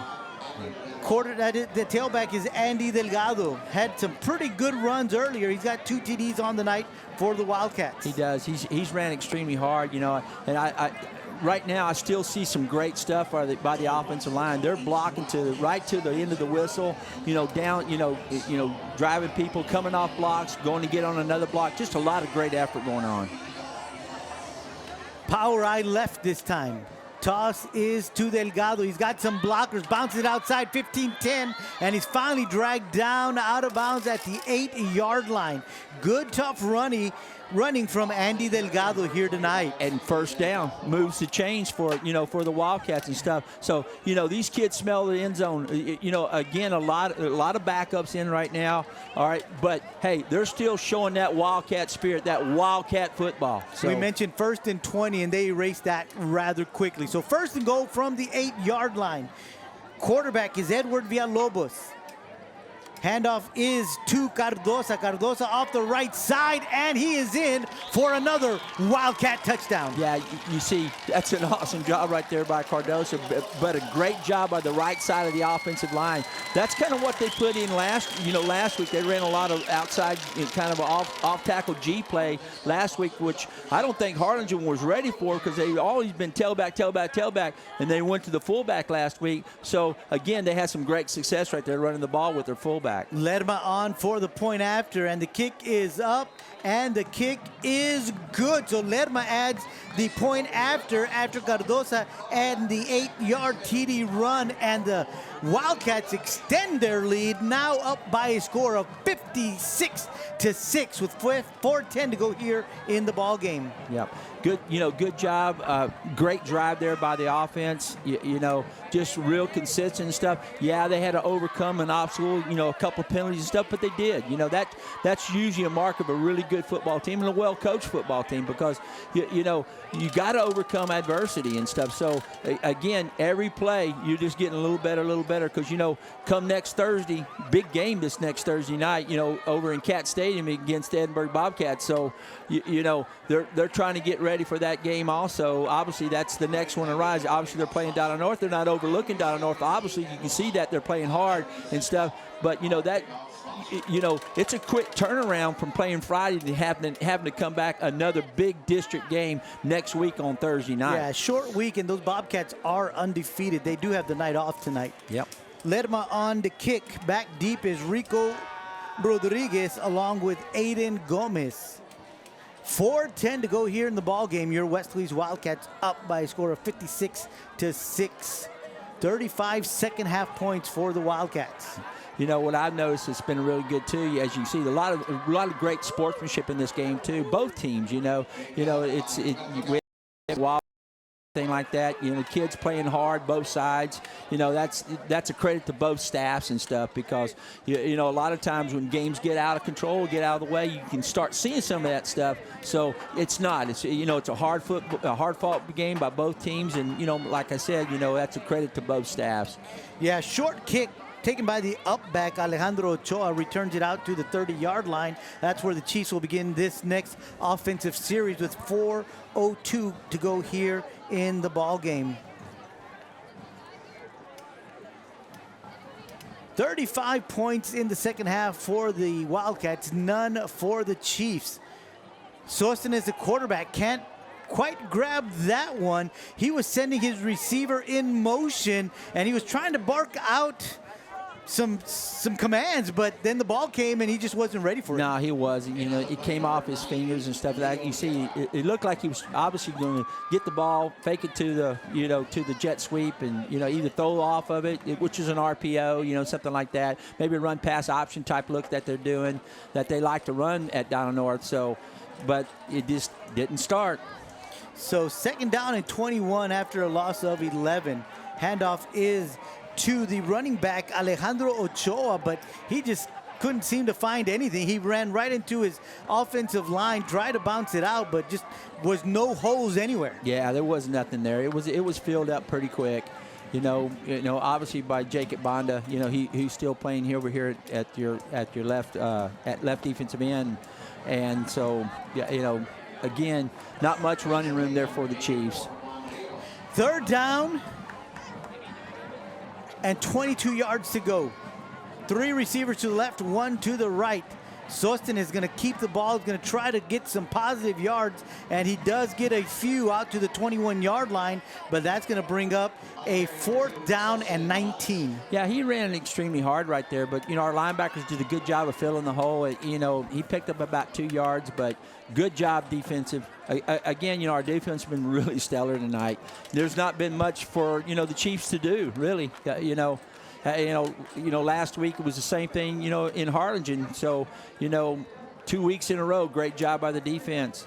Punter Alejandro Flores is on, and it's a good punt, and going to take a Wildcat bounce back into the Wildcat side of the field. Got to about midfield where it hit the ground. Right. I'm sorry. And it took a Wildcat bounce all the way down to the 39-yard line. And so we've got 2:07 to go here in the ball game. And the Wildcats will have the ball once again. This time it's on the Chiefs side of the field at the 39-yard line. I'm wondering if they're just going to take knees, because they can run out the clock. Yeah, they could. We'll see what they do. We'll see what the Wildcats want to do. Again, it looks like they're in their power eye and stuff. They're just going to hand the ball off and go straight ahead. And they do. They give it to the tailback, who is going to go straight ahead, and that's going to be Russell Garza out to the 35-yard line. Pickup of 4. That'll bring a 2nd down and 6. We are now officially under 2 minutes to go here in the ball game. Yeah. That's what you want to do. Right now, you want to be as safe as you can. Get as many kids you can in the football game. Make sure everybody gets to play.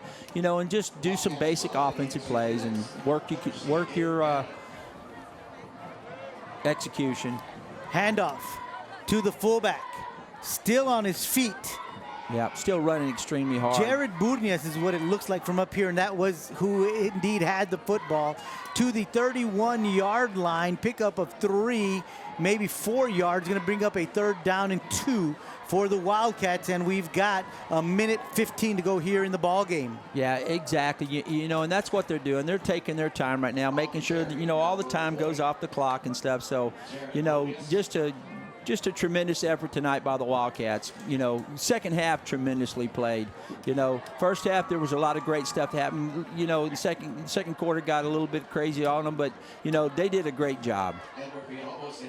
The handoff is to the tailback. He's still on his feet, breaking tackles down to the 15, breaks another tackle down to the 5, and he's going to get down to the 2-yard line. Russell Garza with some very tough running, 30 yards on that run, all the way down to the 2. They can bring up a 1st and goal from the 2 with 40 seconds to go.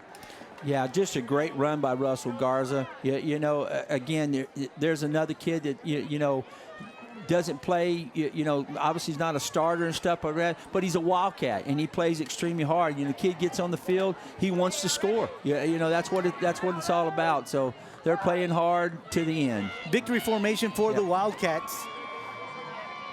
We want to thank, of course, K-West and WISD administration for allowing this great production to be put on. It starts off with the superintendent of the Weslaco Independent School District, Dr.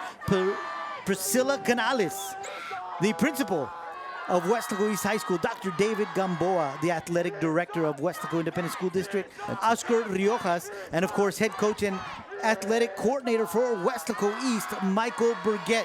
We want to thank Carlos Robledo, the director of K-West, and of course, our reporter extraordinaire, Mike Gonzalez. The game has gone final.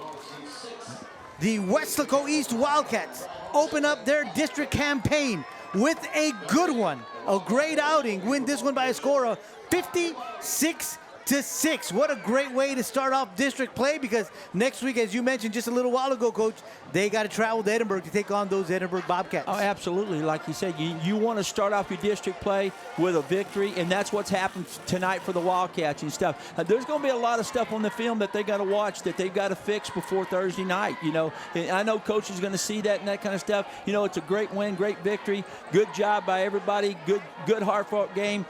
You know, my hat's off to the Wildcats. Did a tremendous job tonight, and obviously, shout out to the Chiefs too. You know, they came here, and those kids played extremely hard also. Again, big shout out to the administration of Weslaco ISD, Dr. Priscilla Canales, the superintendent, of course, the principal of Weslaco East, Dr. David Gamboa, the athletic director for the Weslaco Independent School District, Oscar Riojas, and of course, the head coach and athletic coordinator for Weslaco East High School, Michael Burgett, and of course, all of the great people at K-West. A great production right behind us, all the fine folks doing a great job making us sound so good and doing a great job making the field look so good as well. For K-West, I am Joe Aguilar and Coach Rock saying goodnight from Bobby Lackey Stadium, where the final score, once again, is your Weslaco East Wildcats 56, the Donna North Chiefs 6. We'll see you next week, Thursday night, from Edinburgh Cat Stadium. Good night. God bless. There we go.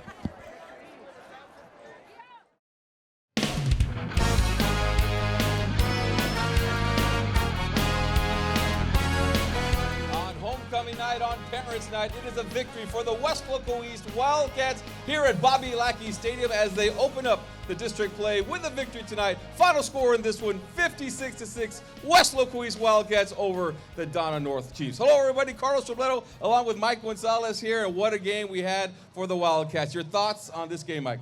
Two things, Carlos. Number one, I think the offense is gaining confidence. Number two, I think Tony Cedeno, quarterback, is gaining confidence, and I noticed he's developing chemistry with Ramsey Vasquez, who was the quarterback to start this season. But we're putting Ramsey in different places now on defense, and he's making plays as a receiver now on special teams. And so this is what the Wildcats had planned at the beginning of the season before the injuries. All right, let's take a look at the highlights in this one. This is Gio Guerra running with the football right here to the outside, and he punches it in for the score. 2-point conversion is good to make it 8-0.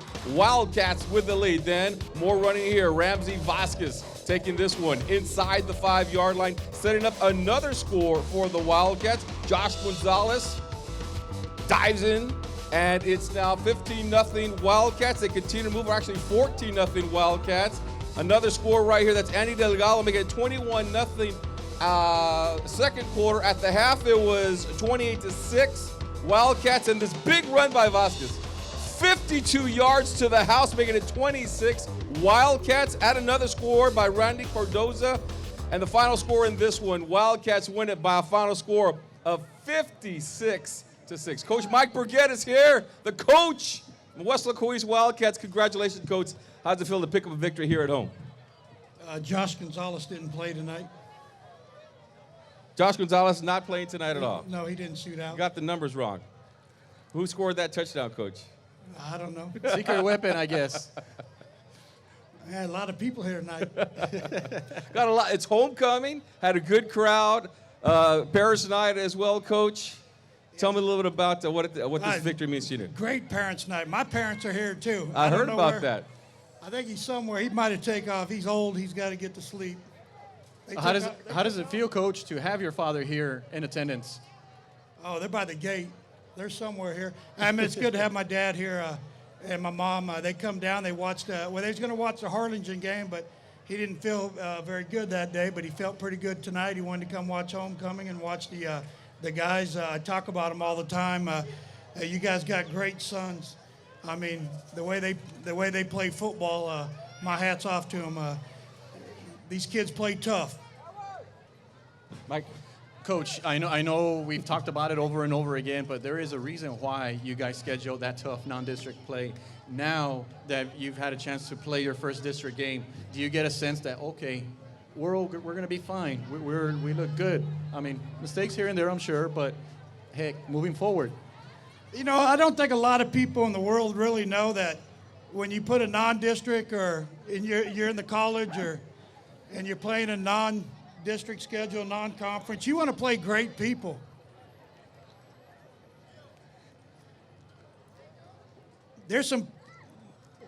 We're a pretty good team. I'll leave it like that. All right, how have you seen your team progress offensively? The defense, everybody knew how well they're going to come out here and play, and they played outstanding all season long. How about the offense? How are they progressing? Well, I think our offensive line, you know, we're missing a couple key guys. We probably will miss them all year, but, you know, when you lose a couple offensive linemen like we have for those couple seniors, and we have a sophomore, of course, he jumped off sides 3 times. We had a few talks on the sideline, but he's a 6-foot, 300-pound lineman that runs really well, blocks really well. He stepped in, is doing a great job. I think our offensive line's getting better, and I mean we got a lot of young backs. We only got 1 senior running back, and the rest of them are juniors and a couple sophomores. And I mean those kids, they ran hard today. They're not very big, as you guys can see, about 140 pounds, but they run tough, and I think that's what Weslaco East. I see Roy Pedraza here. I see Freddie Gonzalez, a.k.a. Freddie Burgett, my adopted son. I see those guys here, and those are well, Roy wasn't a little running back, but those guys, our backs watched those guys run for years. And the backs that we had tonight, and I think you've seen a new one, Andy Delgado. You know, he came from the soccer program. I mean, he had some good runs today, and he tried to run over a couple people, and I get sort of excited about that. He won't get no red cards in football. Hey, Coach, now you guys starting quarterback. 2 games he started. Just give us your report card on him after 2 games. Antonio's a special kid. I said that in Channel 5 the other day. Our teachers really like him. He's a very respectful young man. We're starting to get over the language barrier. I wish I would have learned Spanish 27 years ago. That's my fault. But the kid is, I got some great coaches that communicate between him and me, and he's learning a little bit of English. You know what? He threw the ball really well today. We're going to start throwing the ball at least 3-4 times a game now. We're going to open it up. Sounds good, Coach. Tell me, you also got Richard Lefevre, who's also here. So you got part of your top players from a year ago. It's hard to miss Richard Lefevre. Wait a minute. Hey, Lefevre. Oh, he's talking, shaking hands. He thinks he's famous. But what a heck of a quarterback he was for Weslaco East, and Yes. yeah, we miss him. We miss him a lot. Tell me a little bit about this Andy Delgado kid. Where'd he come from? Well, you know, he went straight soccer last year. He's a great soccer player, and he came up to me when football started and asked if he could play. And he's learning the plays right now. And you know, a lot of people believe it's run right, run left. It's a little bit more complicated than that he found out. He's learning the offense. He's tough. The kid's tough, and he's a team player. You know, whether he gets the ball twice or 8, 9 times, he's going to give everything he's got. And I think that goes with all the running backs. I think Raymond Martinez, and we just got a new coach this year to help out with the backs, Adrian Gomez. And you guys probably heard of Adrian Gomez. He graduated from Weslaco High a few years ago. He was on the wall downtown. How do you feel next week? I know never too early about start talking about the next game. You're going to play against Edinburgh High, and they're 4-0. They were off this week. So how do you feel going into next week's game? Well, it's a tough situation for us. You know, they scheduled us on a Thursday, you know, and knowing that we had a game this week, and they got 2 weeks to prepare for us. But I think we're going to go try to play East football and see what we can do there. They're 4-0 for a reason. They got 2 good running backs. They got a quarterback that's pretty good. They got a big defense. We're going to give it our best. I thought last week I didn't get a chance to say it, but I thought our kids played one of the best games I think East has ever done. Our defense was outstanding, and the offense kept the ball away and let our defense rest. And for those little guys who run and try to make 3-4 yards and keep that clock running, I thought we did a good job. The coaches, my assistant coaches, did a great game plan for that game, and we came away with the win. And hopefully, if we're able to make it to the playoffs, maybe we'll have a rematch with Harlingen. Coach, I was just about to bring up the defense once again. Single digits, 6 points tonight, 7 last week against Harlingen, and I mean, yeah, this defense. They're not very happy though. We had some undiscipline going on, a 15-yard penalty, and then that football never hit our kid's foot. I wasn't very happy about it, but they called it that way. We got to go out there and stop them. We gave them 2 extra possessions. Our defense shut out Harlingen. They gave 1 touchdown here against Laredo. I mean, those touchdowns, those 3 touchdowns the Laredo score was on our offense. So our defense has played really good. Coach Guzman and his staff over there always does a great job of getting the kids to the football, and having Bonda and Robert back at the D line, and Freddie and Rob Vetta. That's Coach Brown over there telling everybody to go. Brown! Homecoming, Coach. He wants to go home, I guess. Time to go to the bus. I think Brown wants to go home. But you know what? Our defense has played well. They're well coached, and I love watching them play because they fly the ball and they hit people. All right, Coach. We'll go ahead and let you go. Thank you, guys. Thank you very much. Congratulations. Enjoy the once family, again. Coach. Victors tonight for the Weslaco East Wildcats. Bring on a couple of our Ramsey Vasquez here. Freddie Cardenas as well. Come up on the stage here to talk a little bit. Ramsey, you can put your helmet right here. Just go ahead. There you go. I don't want you to lose it. Wildcats. Grab a microphone. And Congratulations, guys. Congratulations. How does it feel? I know that 1 and 2 is not where you want it to be coming into this game. But like Coach said, y'all are playing with a chip on your shoulder coming into this contest. Freddie, what do you think? This win, we just got to enjoy it for 24 hours. We're moving on. We're focusing on our 2-0, moving on in district. I mean, we can't really stay on this win. We got to move on and keep going. And taking a look at this helmet here, I mean, look at the sticker coming off and everything. I mean, it shows how physical things have been out there with the brutal schedule y'all had early on.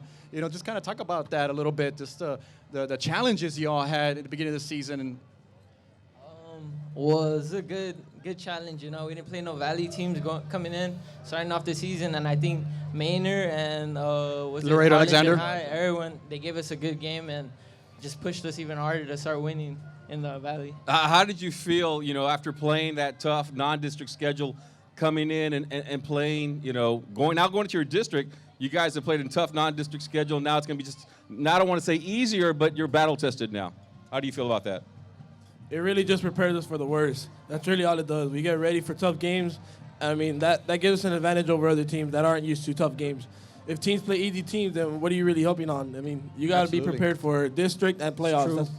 Absolutely, and you guys going to the 3rd round 5 times out of 8 years. I mean, that's the reason why you guys have that kind of schedule. But take me inside the locker room starting tomorrow morning, because now you guys have a short week. What is that like? Is it a challenge? Is it, or I don't know, are you guys, is it maybe there's momentum because you guys had a great game tonight? And I mean, just tell us what it's like. I mean, especially with this new district, there's some Thursday games that you guys got to prepare for. So tell us what it's going to be like tomorrow morning. I think tomorrow morning, it's just going to be cool, cool vibes, just talking about tonight's game and just moving forward, always keeping the, what does it say? How do you say it? Keep the momentum? Keep the gas in the pedal? Yeah, we got to get some, we just got to keep winning, man. That's all it is. Yes, sir. Ramsey, offense? What do you like? Playing offense? Playing defense? Special teams? Talk to me a little bit about that.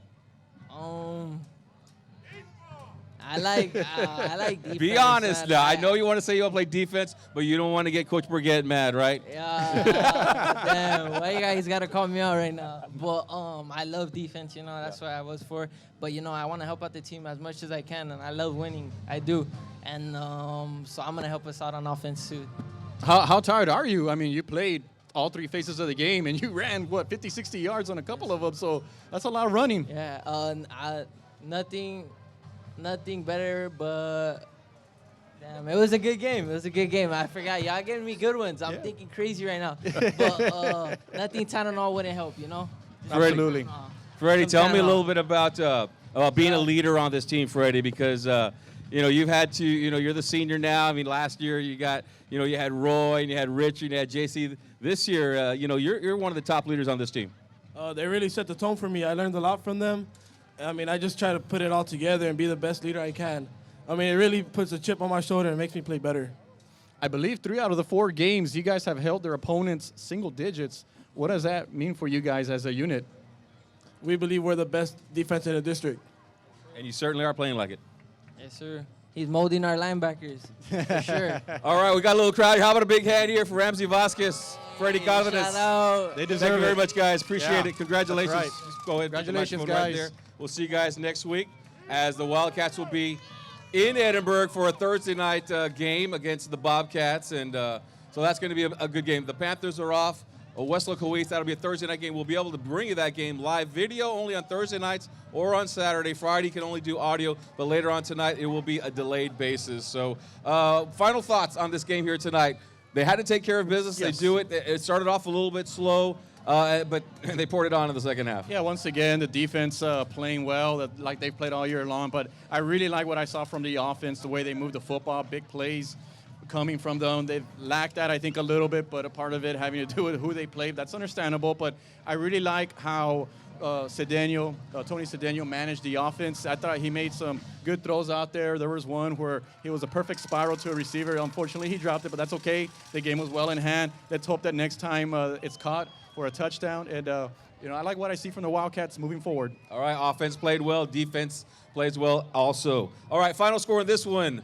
Wildcats win it by a final score of 56-6 on homecoming and parents' night.